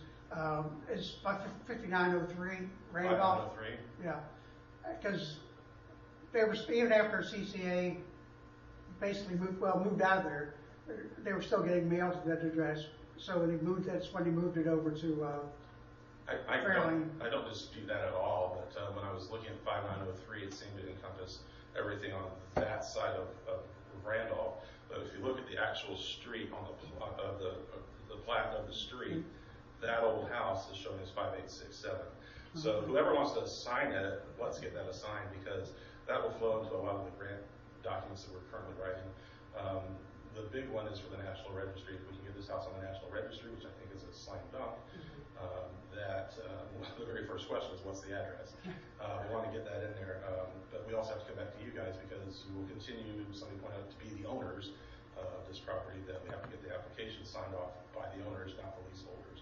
But we can't move forward in terms of getting quotes and stuff until we are a leaseholder. So lots of moving pieces, but a lot of excitement on our side to get this thing finally started. Yeah, Orange County Planning and Zoning, if you could just call them, they could tell you for sure what the address is, I'm sure. And that's one of our top lists. The things on that, well, you saw it on the list, is we got to get that established because we want the juice and we want the water so we can get rock and roll. And scraping and painting and all that, the exterior stuff. Sounds good, Mr. Moore. Very good. Thank you, sir. Millie, thanks. Absolutely, my pleasure. You okay? Oh, Yeah. Commissioner Bobrowski. I actually have a question for the city attorney, and this is probably a very minor thing, but it's just dotting an I. Nowhere in any of the contract or anything else I looked at does it ever list their 501c3 number. 501c3? 501c3. Thank you. I never can get that right. Should that be put in there somewhere? I'm just going back to, let's call it what it was, the bait and switch with Cornerstone years ago, how they changed their corporation. Would it behoove us to somewhere put their actual nonprofit registration number in here? I don't think it's a requirement for a lease. Right. I mean, it's not cutting the land at all. It's, I think that number can change, frankly. I mean, IRS, we're happy to do it. I was just curious because, I mean, this is your area of expertise, not my own, but I just thought it was a little odd that it wasn't in there anywhere. Okay, thank you. Mr. Bobrowski. Moving on to unfinished business D. All right. Mr. Demek. I'm going to choke on my water. I'm going to read this second reading of the ordinance. Basically, same ordinance as last week. We did our first reading. Thank you very much for approval. Now we're here for the second reading. We just need it approved. Nothing's changed. Everything's the same. So I'll go ahead and read it. And then the motion will be basically what I'm reading, just reiterated again, the same exact thing. And motion to approve the second reading and adoption of ordinance, et cetera, and then read the whole thing again. So it's going to be a little long-winded, but it's all good. So second reading and adoption, ordinance 2026-01, an ordinance of the City of Belle Isle, Florida, amending Chapter 42, Article 3, to create a new Section 4273 to establish regulations and procedures for certified recovery residences, including a process for requesting a reasonable accommodation as required by Chapter 2025-182 Laws of Florida, providing for definitions, providing for a reasonable accommodation process in accordance with federal and state law, providing for application requirements, review procedures and deadlines, providing for revocation and reinstatement, providing for severability, providing for codification, and providing for an effective date. There's a lot of providings in there. So with that, I'll turn it over to you, Mayor. Thank you. Absolutely. Does anybody want to make a motion on it? Discussion? Who wants to read it again? Commissioner Lowe. I was waiting for you, sir. I was waiting. I was looking, I'm like, oh, there it is. Okay, make a motion that we approve D and then reread it, correct? Correct. Second reading and adoption ordinance, my screen went dark.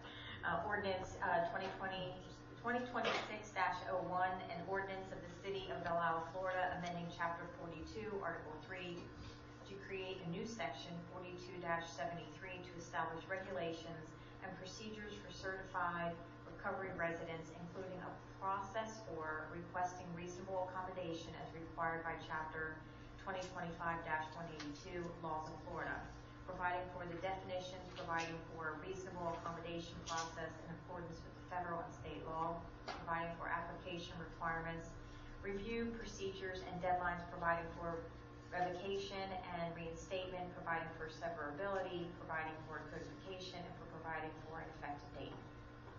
Second. Second from Commissioner Lance. All in favor? Aye. Opposed?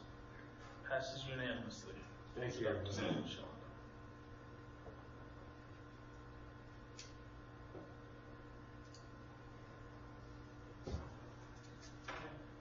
Moving on to new business A, Arbor Day 2026 proclamation. Thank you. Arbor Day is coming. February 7th, I think, is our Arbor Day event.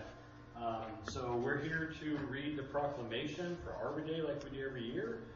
So Mayor, if you would not mind. Give me 1 second. Let me get back to it. Some papers to sign. Okay. From the City of Belle Isle, celebrating Tree City USA Communities, Arbor Day, and our commitment to effective urban forestry in the City of Belle Isle 2026. Whereas in 1872, the Nebraska Board of Agriculture established a special day dedicated to the planting of trees, and whereas this day, known as Arbor Day, was the first celebrated with the planting of over 1 million trees in Nebraska, and a cherished observance recognized not only across the United States but globally. And whereas trees play a crucial role in preserving our environment by preventing soil erosion, reducing heating and cooling costs, moderating temperature fluctuations, purifying the air, producing oxygen, and providing essential habitats for wildlife. And whereas with Tree City USA recognition, the City of Belle Isle has demonstrated a commitment to effective urban forest management and to its role in helping to address these challenges for its residents now and in the future. Therefore, I, Jason Carson, Mayor of the City of Belle Isle, do hereby celebrate Tree USA Communities and commit to the residents of the City of Belle Isle for their efforts to protect our trees, woodlands, and environmental initiatives. Further, I urge all residents to plant trees and promote the well-being of this and future generations, celebrated on February 7th, 2026, in witness whereof I have hereunto set my hand and cause the seal of the city of Belle Isle to be affixed this 20th day of January in the year 2026.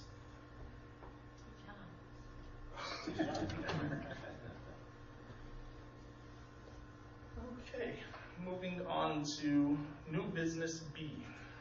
Thank you. I'm going to turn this over to Dan, but I'm going to kind of preface it just a little bit. Okay, Jetport Drive. So it's the section right in front of Regal Boats on Jetport. There's a section of road in there, kind of, if you go by the rental company and you're going east.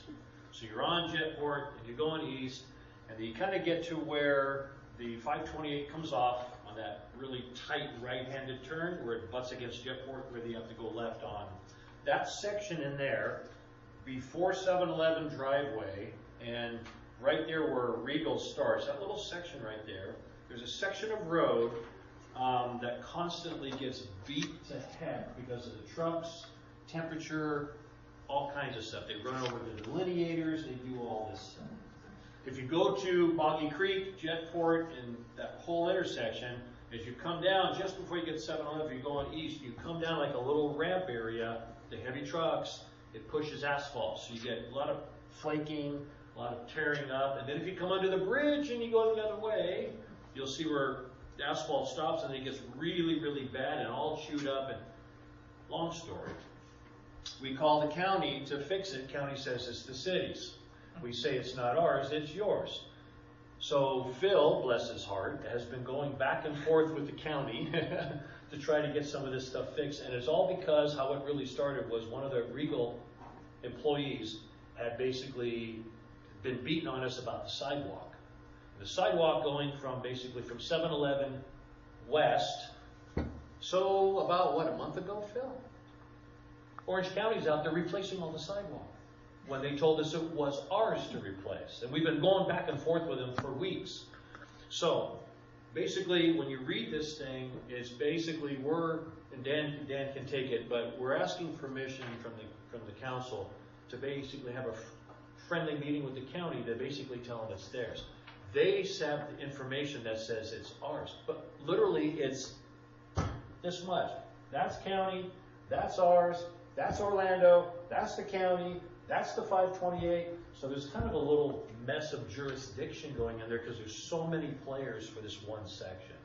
We're worried about our section here, but when we annex that property, there's nothing that really says that we basically annex the road portion. But the county is saying if you annex the property across the 528 going south, we automatically basically get the road.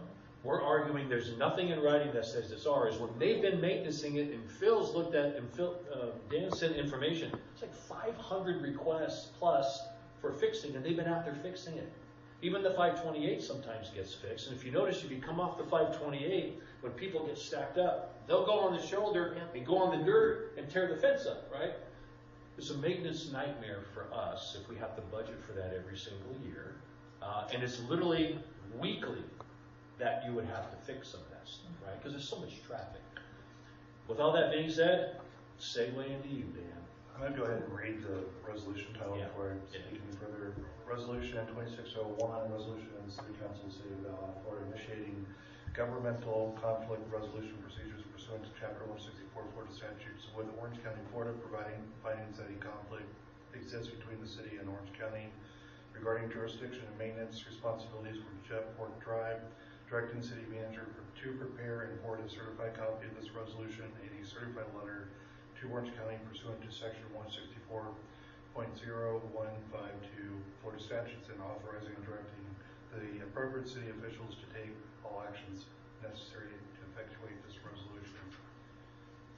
All right, so Rick gave a good summary of this. Phil and Rick asked me to get involved, and I've had some interaction with Orange County about this issue, and contacted the city attorney's or county attorney's office and explained to them the situation.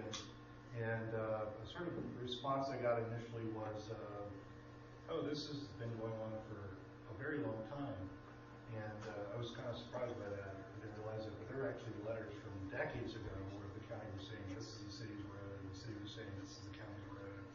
And all along, I mean, this is just, it re-arose recently because of the real complaint about the sidewalk.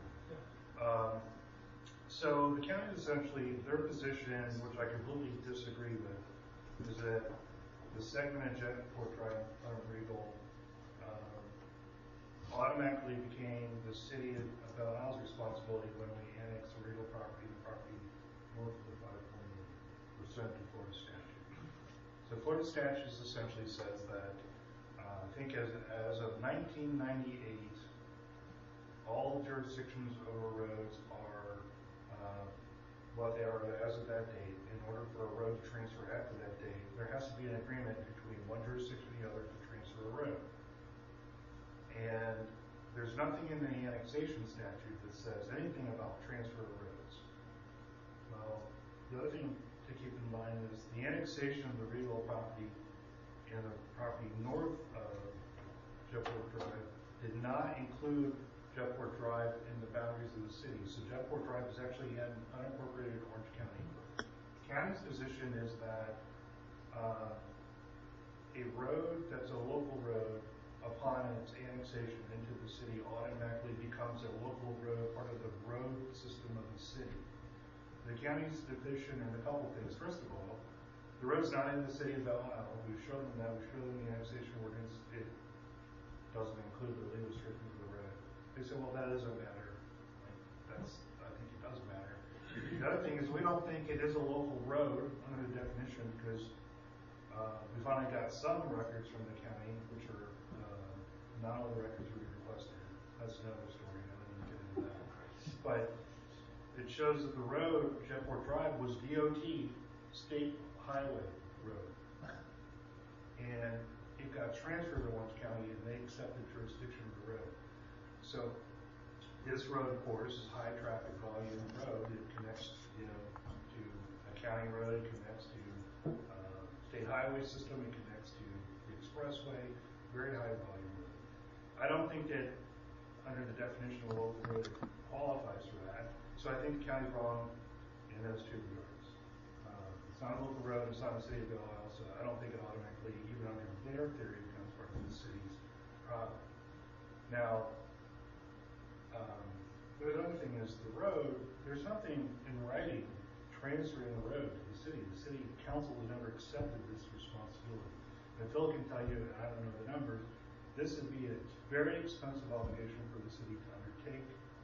And apparently the city of Orlando has accepted responsibility for Jetport Drive in front of its jurisdiction. However, the county has this theory that that's just the way it always works. Well, they're wrong about that too because, as I said, the statute requires an agreement between the county and the city for a road transfer to happen.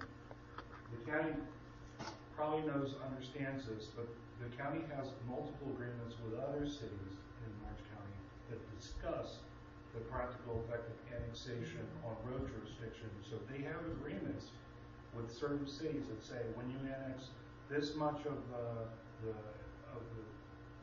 property around the road, this is when the road transfer happens. So they have those agreements with other cities. They have zero agreements with the city of Belle Isle. So they don't have, they're treating us like we have this agreement in place and we don't. So anyway, I attempted to work this out with the city, or the county attorney's office, sort of got some traction like, well, this is a lot more complicated than I thought it would be. And I finally got this answer back. That's just the way it's always been. It's the city's responsibility. And then during all this took months to get this answer. They went out and fixed the sidewalk, which was great. I mean, I'm glad we got them to do that.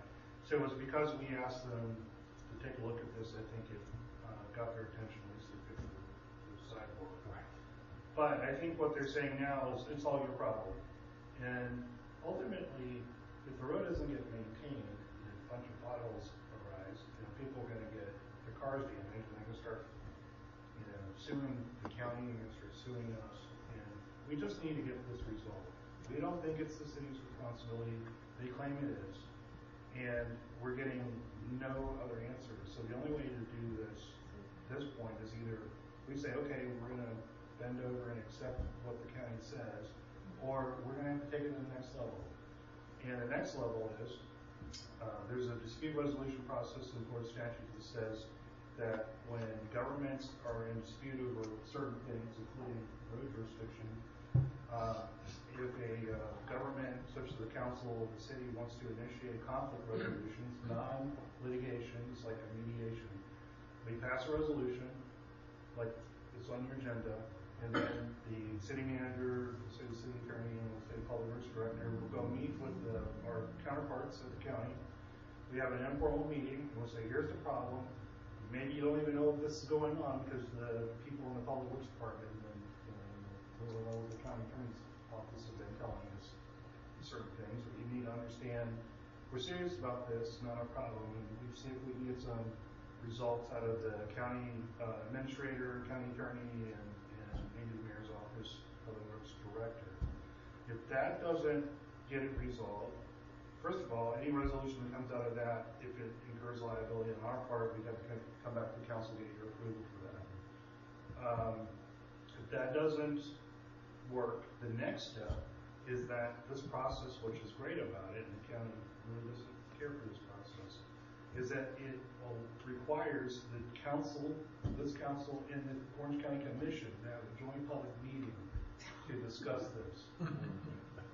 So this is a way to get the attention of people in the county. Okay, so that's what we're doing, and so that's what we're recommending, because I don't, Rick and Phil, we don't see another way out of this. We're not getting traction, and I can't promise you we're going to get the result. It doesn't obligate them to agree with us, but if that doesn't work, the next step, this is premature, but we can always take it to the courts and have a circuit judge interpret the statute and give us an answer.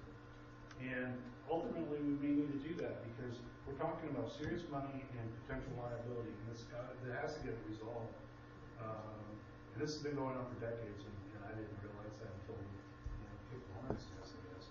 But anyway, that's any questions for us? Yeah, we just annexed. I'm sorry. Yeah. Commissioner Lowell first, and then Commissioner. So there has to have been traffic accidents there. I mean, obviously. So no, I'm saying, wouldn't Orange County have response? Like, there are probably a dozen different things that show that it's not ours. Yeah, and those are warrants. Those are called warrants, right? So you check if there was warrants in the area, basically traffic accidents or some kind of thing that happened. But yeah, Chief can traffic accident. It's a little bit different with law enforcement jurisdiction. We don't have to have the actual road. Okay. If it's in between two of our properties and that road lies in there, then we have jurisdiction in that aspect. Doesn't the state troopers now handle traffic accidents or not? So that little section of Jet Board, we've always done ours. We run radar there. We do traffic stops there. We handle the traffic accident if it happens right there. So, Commissioner Lance first. So I believe we just annexed the Regal property less than 10 years ago. Out of that 1998. So they were still coming after us even before then? Phil, come on up and tell them how long do you think that the back and forth has been going? Well, like they said, the whole thing started, Dan had requested some documents. They sent him a little bit, but they did send him some more. It's a lengthy deal. I happened to just sit down and I started reading through some of it because I wanted to try to learn a little bit more. From what I can see, this has been going on since like 1983. I mean, a long time of the finger pointing. That's yours, that's yours, that's yours, that's yours. We have, when I say we, the city of Belle Isle has never maintenanced anything on that road. There was a list that was also sent through Dan's request, 586 that's what it was. maintenance records back. I think this one started in 09 or something like that they've been doing the maintenance on this throughout this whole process. So they have a track record of performing maintenance on this. The issue has become now, like they said, that it's been ramped up through 311. When people report a pothole, report this or report that, goes to 311. 311 instantly sends it to Yolanda and says, hey, I got this request for the pothole for whatever it be. This is yours. Yolanda sends it to me. It started, we kind of looked and we went through, and that's where it became back to that's not ours, this is theirs. And so the finger pointing just escalated a little bit. Someone from Regal did ramp this up because of the sidewalk that was damaged through there. They did not get the response that they liked, which was from the city of Belle Isle, that's not our sidewalk. From the city of Orange County, that's not our sidewalk.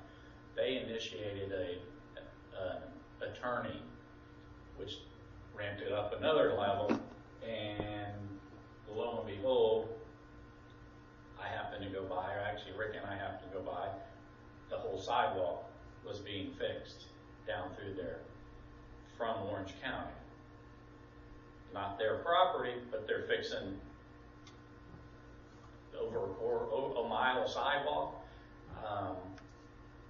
The road itself, it is an absolute maintenance nightmare that the city would have to take over if this does become ours. Like Dan said, can't promise you where this thing will go, but I can tell you that it's not something that you definitely don't want to we don't want. No, So it's a nightmare for sure. The last part of my question is, so if we did have to take it as far as the courts and the court did not rule in our favor, is it possible Orange County could come back to us and backbill us for all those maintenance that they've done over the years? Well, I mean, No, I don't think so, right? No, I don't think that would be a very good claim. I mean, first of all, there's statute of limitations, and then there's the whole things about,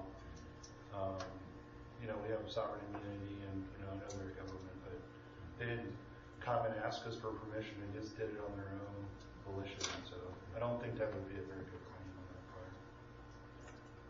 Mr. Pardon? I think my question was going to be for whomever. That stretch of area, if we've been enforcing it law-wise with our police, do we have an agreement in place for that stretch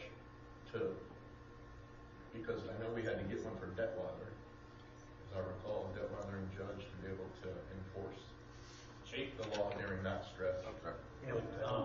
Now Jeff, excuse me, Vice Mayor, now Detweiler and Judge are our roads, so I think if we had an agreement before, that would be no longer needed. Obviously, we own them, but I don't know, we don't have an agreement? We have an interlocal agreement that Judge and Detweiler was actually turned over to us. We do not have an interlocal agreement for Jetport. We annexed Regal Properties, but like Dan said, we do not have an interlocal agreement for that as far as their jurisdiction for that. Yeah, that's kind of what Chief had alluded to, saying that because it's between two of our properties, we have an agreement where we can just enforce the law in that area. It's not necessarily an agreement, it's just kind No, of it's just how it works. Yeah. The reason we couldn't do Detweiler and all that prior to it is because we didn't have it wasn't in between the city. That our city ended at the roadway, so we had to get that interlocal agreement to be able to enforce traffic. So for the non-smart people like me, how does Hoffner not fit into that if we have It's a county road too, I think. we do in some spots, right? So we have jurisdiction on all. Is that what you're asking? Yeah, I'm just trying to understand There's certain parts we don't. So when you get past Embassy or Embassy, once you pass Embassy, we don't have the north side. So then our jurisdiction would no longer go that way. So we can't do it because it's not our road at that point. We have the south side. It's still not our road, but it's within our jurisdiction of the city. How it makes us have to take care of the road. Like, why do we not have to take care of that section, but we do? You know what I mean? So I'm sorry. So the south side of McCoy Road, east of Villa Flora, we don't own the south side as the city limits there, but we can still patrol and do patrols. We do have that now. And you can do, you So have. you're talking about from Detweiler to Via Florida? Yes. That's ours. That's ours. He's talking about the other direction. The On the south other side of the, on McDonald's. So 528 on on the the other other side side? of McCoy. we don't. No. So even though we don't cross, you can still No. write citations there. They'd be parked there every day almost, so. You're talking over on the south side of, Like H.E. Grade? H.E. Grade? McCoy Road, via Flora, east of via Flora. He's talking about like in front of Durance, front of the old Well, Durance. no, well, on the north side of the expressway, but He's talking about we don't own both sides of the road as far as city limits. Via Florida to Detweiler, up against the fence, the guys sit over there. Yes. And patrol that road, because they're patrolling the whole road, so they sit right there outside of that fence, is what you're talking about. Yes, sir. Correct. Yes. We have jurisdiction. Just clarify a couple things. So there's a distinction between operational and maintenance jurisdiction of a road and jurisdiction for law enforcement purposes.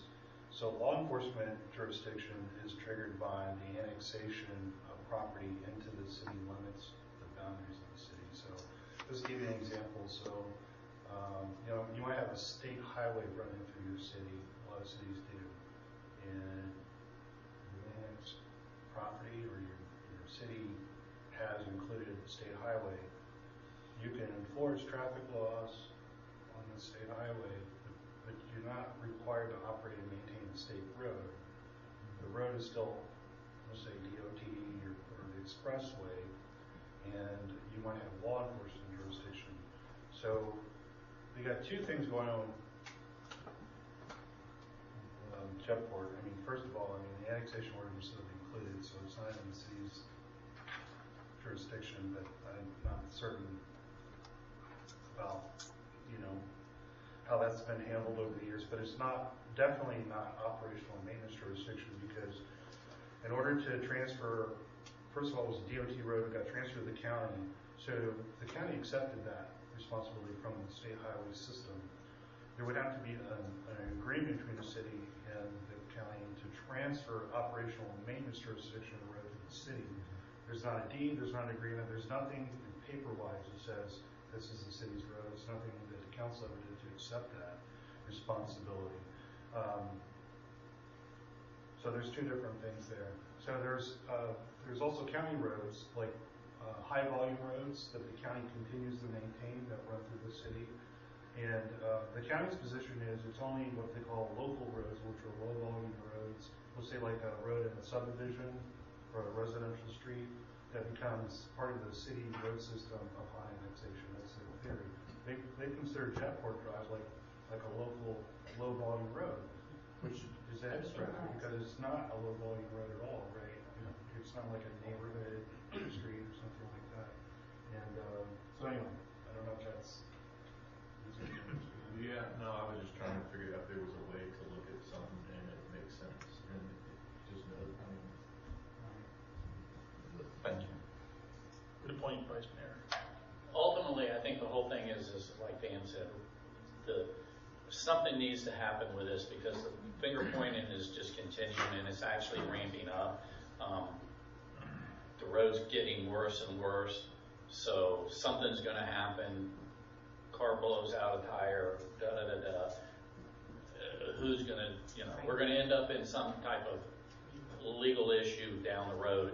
It's just been a long, long time coming, and I think that really ultimately this needs to be pushed forward so that it can be put to bed. Commissioner Bertoli. Yeah, if nobody has anything else, I'd like to make a motion that we approve resolution 2601. I have to read the whole. Yeah, if you could read out the suggested motion on the dark part of the suggested motion. On page 106.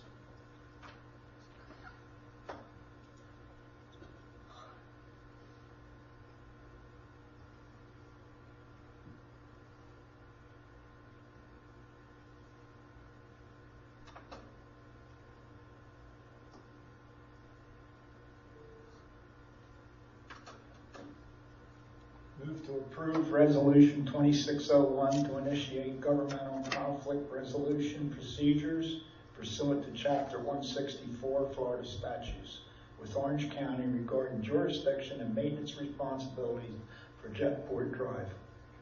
Second. Second from Commissioner Horton. All in favor? Aye. Opposed? Motion passes unanimously. Thank you guys very much. Thank you, Dan. I'll get together with you on what to send and what to do on it. Okay. Item number C. One more resolution. Yeah, I'll go ahead and read it before I start. Thanks. Resolution 2602, a resolution of the City of Belle Isle, Florida, amending and restating Resolution 2302 concerning the creation of and duties and procedures of the City Budget Advisory Committee. All right. This is the first time that I'm ever getting a request like this for a committee. And so I'll try to give you in a nutshell without reading all this stuff. But basically, we have a chairman, vice chairman, and a secretary position in the budget committee. Our previous secretary position was filled, and the person who was doing that had resigned from that particular seat. So when we went and we redid the officials again, one of our other a gentleman, one of our committee members, became secretary. So we were trying to figure out, or the budget committee was trying to figure out who's taking minutes, because it wasn't in the resolution for the city clerk to take minutes on. She does for certain advisory, or not advisory, but statutory type of committees. So one of our board members, our vice chairman, you read in the motion, had maybe come up with an idea. Maybe we remove the secretary position completely and turn the minutes over to the city clerk, or an alternate. But the alternate was another city staff. We don't have the city staff to be taking minutes for the advisory committees. So it would have to be the city clerk or a person on the advisory committee as the alternate. Now Yolanda gets busy and she can't necessarily come to all the meetings, so that's why you would have an alternate. But like I said, this is a first for me, eliminating basically a position as secretary and then turning it over to staff. But in the good spirit of us, we allowed that to say, okay, we'll take this to the council. And Dan was gracious enough to do a resolution that basically will change that for this particular committee only, just for the budget committee. And basically would state that we just have a chairman and a vice chairman, and that the taking of the minutes would be the city clerk, and then an alternate would be, if Yolanda can't come, is a member of the budget committee to be the alternate. Did I get that okay? Okay. So that's basically in a nutshell what this is about. So to do that, to take away from your officers, we have to come up with a resolution, because our current charter states a certain way. So that's what this resolution would do for this particular budget committee. Thank you. Commissioner Bertoldi? I make a motion, we approve the resolution. So, if you want to, Commissioner Bertoldi, 124. Yep. Yeah, I move to approve and then state the resolution as presented with the changes. I move to approve Resolution 2602 as presented. Or with the following changes. Or with the following changes. Yeah, so with that being said, if I could have a second for discussion, then I'll go ahead and go with the changes. Thank you. So if you look at page 124, basically we have the motion. We don't have a recommendation, but the alternatives are: do not approve the requested change, just leave it as is, and then they would go ahead and pick a secretary, and the secretary would be responsible basically for taking the meeting notes. The fiscal impact is nothing, or you go ahead and approve this as written, if you will. But you can not do it if you want to. But the idea being, this is what our vice chairman has requested. So that's why it's brought to you. So thank you, Commissioner, for reading the motion. And we second. So go ahead. So I just want to make sure two things. One, that there is definitely an alternate, right, that is from someone from the committee. Yes. That would have to be the backup. Yes, so the resolution, I can find it on there. It's further down. Yes, further down, right? Okay, thank you. 11 and 12. So section 12 on page 129 in red, clerk of the board. The city clerk or other employee of the city designated by the city shall serve as the clerk of the committee and take the minutes of the committee's meetings. So the staff would take care of the initial for the city clerk. In the event of an absence of the city clerk of the committee from a meeting, the chairman of the committee basically will appoint a committee member to take the minutes of the meeting. So that section is in there. We made sure it was in there. And that it's not the norm for any other advisory boards, because that was. Yeah, this is a special request. We don't want that to be all of a sudden, well, it happened with this committee and now they're all going to be that way. Yes, I'll have to give Yolanda oxygen for all the committees and advisory things you have to take the minutes for. Those were mine too. Yeah, this is just a special request from the one person in that particular committee for this particular committee. And they now meet on Monday, I'm sorry. No, you're okay. Go ahead. Okay, so they now meet Monday afternoons, not Friday afternoons? Or? Correct.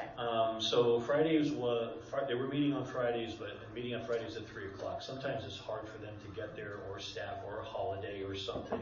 So with that being said, we had requested for the last probably year if they would look at new dates or new times. Okay. So they came up with Mondays. One of the committee members, Nate Davenport, has issues with coming in person, but he's on the phone. Okay. So he can participate. But yes, now it is on Monday. Was it this third Monday? Second Monday of every month. We're not supposed to, really the budget committee should be going March, April when we start the budget. But we as staff have been trying to be forthcoming with them and start very early. So if there's things, or if there's vision, or if there's like, oh yeah, property taxes are coming, you might want to think about that, how that impacts that type of thing. That's why we started early. So yes, we do meet on Mondays now, which is a much better time. Commissioner Smith. Thank you, Your Honor. There's how many people on this committee?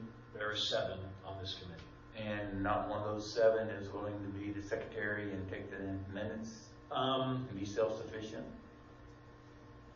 I think they would, but the vice chairman has requested, because the minutes, once a particular board member or committee member left, then there was a void for minutes, right? So I think it's just, maybe they need a little pushing to say, okay, you will take the minutes and that is your job. But I think in the spirit of trying to make it easier for them, which is fine, they requested this, but yes. Thank you for the answer. You're welcome. We don't have a very big staff, and we ask a lot of them for everything that goes on. Yes. And just to pick one more thing, that now you got to assign somebody to be here and take the minutes. Whenever there's some very smart and capable people that are on that committee, thank goodness, because we rely on them immensely for the budget, and probably we don't even use them to the extent we should. But I believe that assigning a staff member to take minutes for them is asking a little too much. Thank you, Commissioner Smith. I'm in agreement with what you're saying. I think that stipulation out in the terms of an absence, I don't know if that precludes us if Yolanda's slammed and there's nobody else available, that technically considers as an absence, so that they can just appoint someone to take the minutes as well. So I guess that's where my question comes in this, is what's the definition of an absence in this case? Is it the omission of a body, or is it hey, we're too slammed for that, we don't have the availability? I mean, it could be both, I would imagine. Absence, in my opinion, in this would state availability more than not physically being here.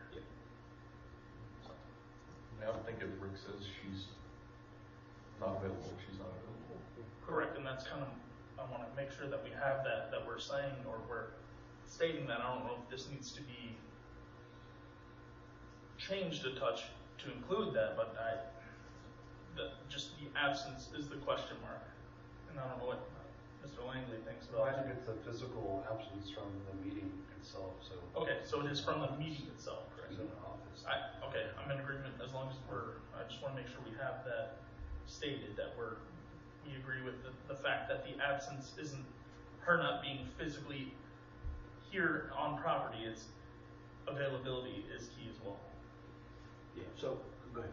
I was gonna say, if the concern is actually even appointing the clerk or an employee, I mean, an alternative could just be delete the first sentence of 12 and change the last sentence to say that the chairman will appoint a committee member for each meeting to take the minutes of the meeting. Maybe the issue is if there's a secretary position and that person is expected to take the minutes, and if that secretary doesn't show up, then no one's taking the minutes. Right. So if it's flexible, where the chair can just appoint a person each meeting, maybe that works. Commissioner Bobrowski. Sorry. Being the only person on this panel who's ever volunteered on a committee, it is very difficult to get a good recording secretary because of the time constraints of having to do the minutes afterwards, being concerned that I'm not writing enough or being criticized because they write too many. The budget committee to me would be the one exception that I think it would be a good idea to have a responsible staff member, because that one's actually dealing with money. And most of us take what the budget committee says as gospel because they've done all the background, and quite honestly, I don't have the financial smarts to do what they do. So special events, no, that's very, no.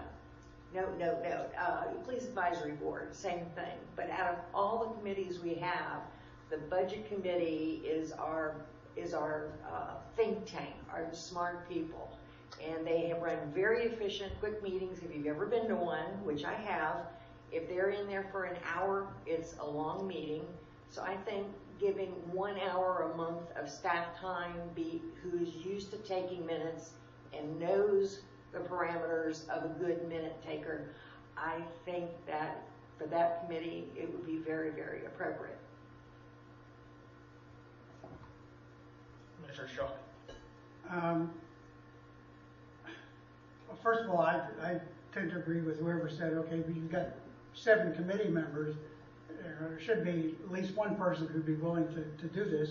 And as you said, if the meeting only lasts maybe an hour, and minutes, even for the city council, don't have to be verbatim of everything that's been said. It's basically the highlights. And second of all, we're losing a staff member, the end of this week or next week? This week. Her last day will be this Friday. This Friday. We sent an email out. Yeah, I'll discuss that. I'll discuss that after. Yeah. Okay. So, I think if 7 people are willing to be on the committee, then there should be at least one who would be willing to take on that, to me, small duty.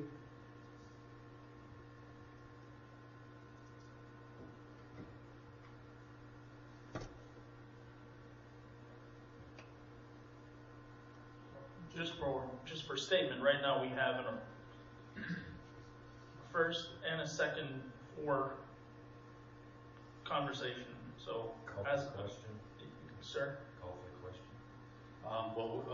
Commissioner Bertoli basically read it. I move to approve Resolution 26 as presented, or with the following changes. So if there's nothing to change, Dan, we don't have to change the motion, right? Because this motion was to approve. Correct. Or with following changes, and if the council doesn't want to make changes, then we could leave the motion as stated, correct? Or should we restate the motion? Just ask, are you comfortable moving to approve as presented? Are you? Okay. Yes, and then the person that made the second. Mr. Wolf? Yeah, okay. So we have a live motion to approve as presented. Right. All in favor of the motion on the floor? Aye. Aye. Opposed? Nay. Nay. passes 5-2. 5-2. Okay, thank you very much. Commissioner Shuck and Commissioner Smith are the names. Shalom.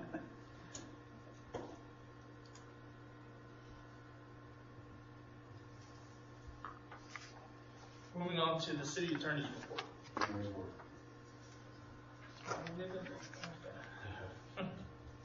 City manager. Thank you. We talked a lot of stuff today. For Commissioner Bobrowski, Heidi is leaving us, and an email was sent out, I think, a week or so ago. Yolanda sent an email to everybody. So it's sad, but Heidi's moving on to something that she really wants to enjoy in the HR field. She will be missed, but I'm very happy for her that she's going to basically go into something she's extremely interested in, so we wish her the best. So that was what Commissioner Sutton was saying. Yeah, thank you. So with that, Mayor, I'll turn it back over to you. All you got for us tonight, sir? Pardon? That's all you got for us tonight, sir? Yeah, and thank you. Perfect. Moving on to the chief's report. So the city's losing an employee, but we are gaining a former employee. I don't know if any of you remember Britzy Diaz, Officer Diaz. Yeah. She was just sworn back in today. Yay!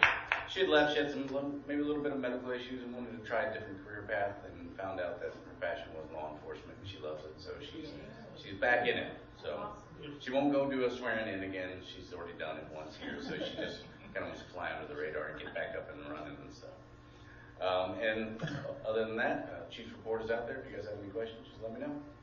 And also, we're probably going to do a survey. I'm not going to do a survey because I have no idea how to. But Yolanda's going to help me out with a survey if she's not doing the budget minutes. But she'll be helping me do a survey, and Commissioner Parton is more of what we were looking at for the dashboard you asked. So I pulled all the stats from this year, and I've got it. It's a lengthy one. It's the one that nobody will want to read because it's just broken down each month, which I'll still put out to you probably guys in the next month or something. But Yolanda and I were talking about it. We want to know maybe what you guys want to know. Is it traffic stops? Is it violent crimes? Is it traffic accidents? We just want to get it to where we can put probably the 6 or 7 best topics that we think, and that could change obviously throughout time.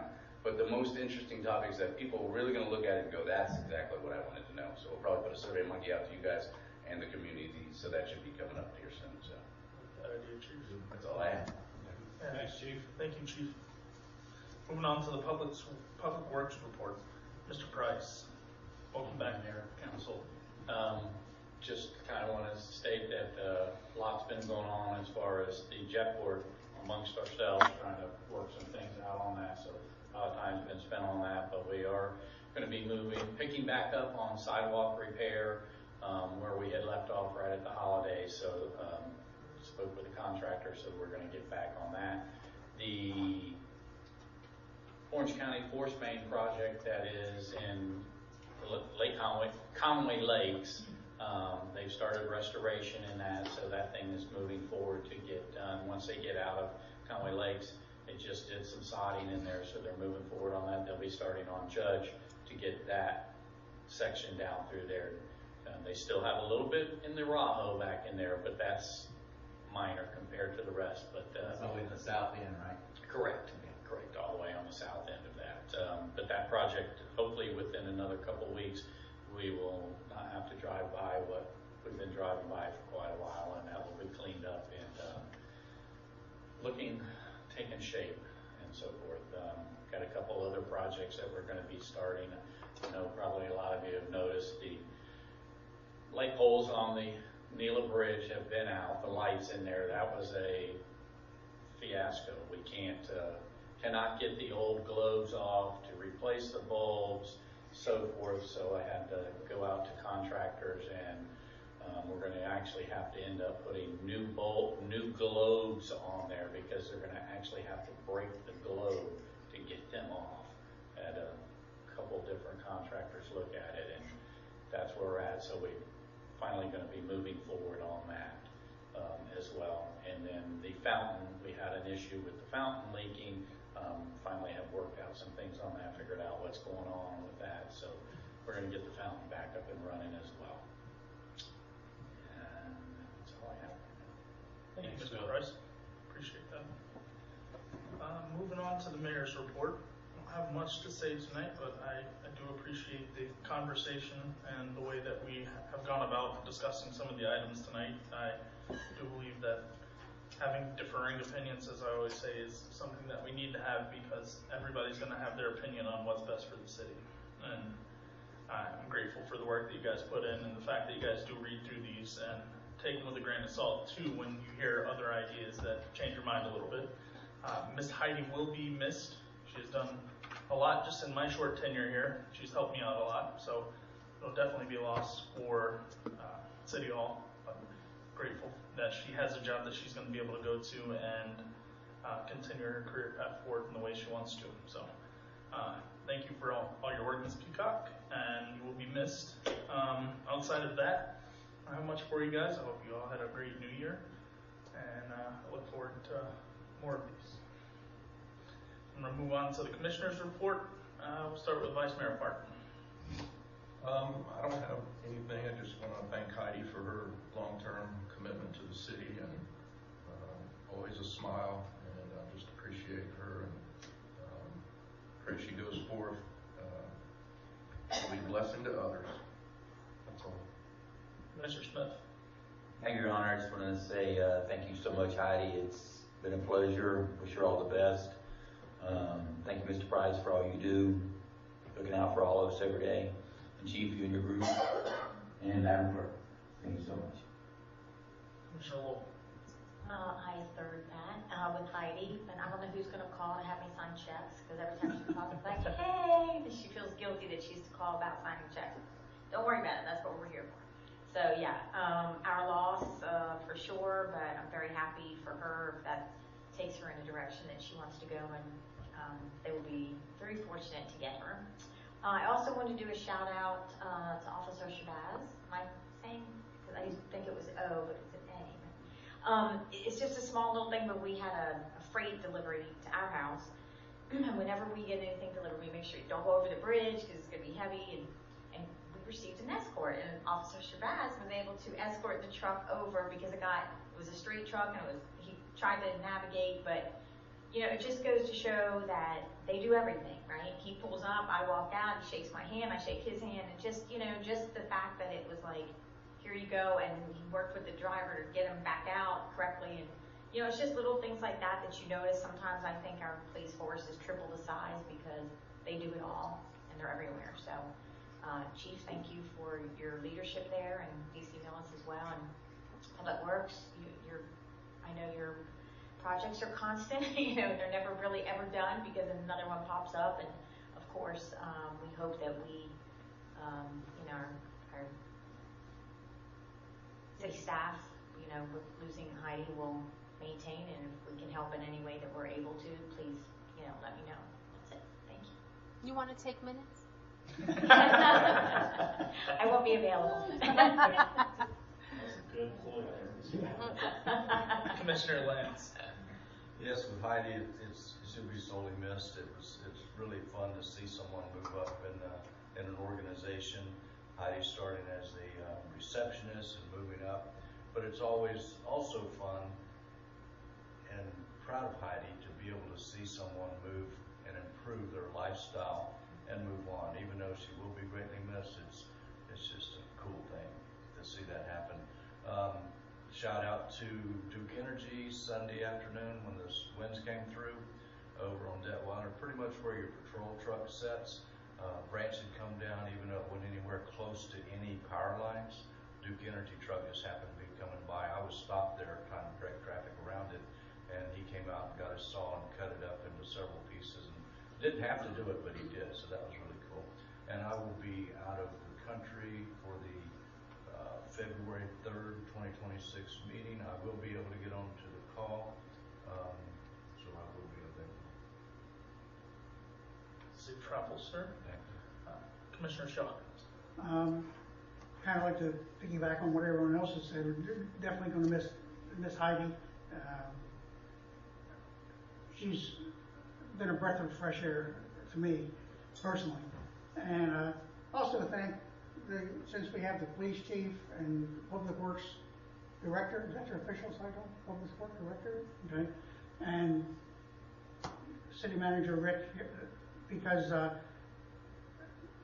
it makes our job so much easier because we know that all the nuts and bolts and the deep dives of what makes the city run and run efficiently is done by them. You know,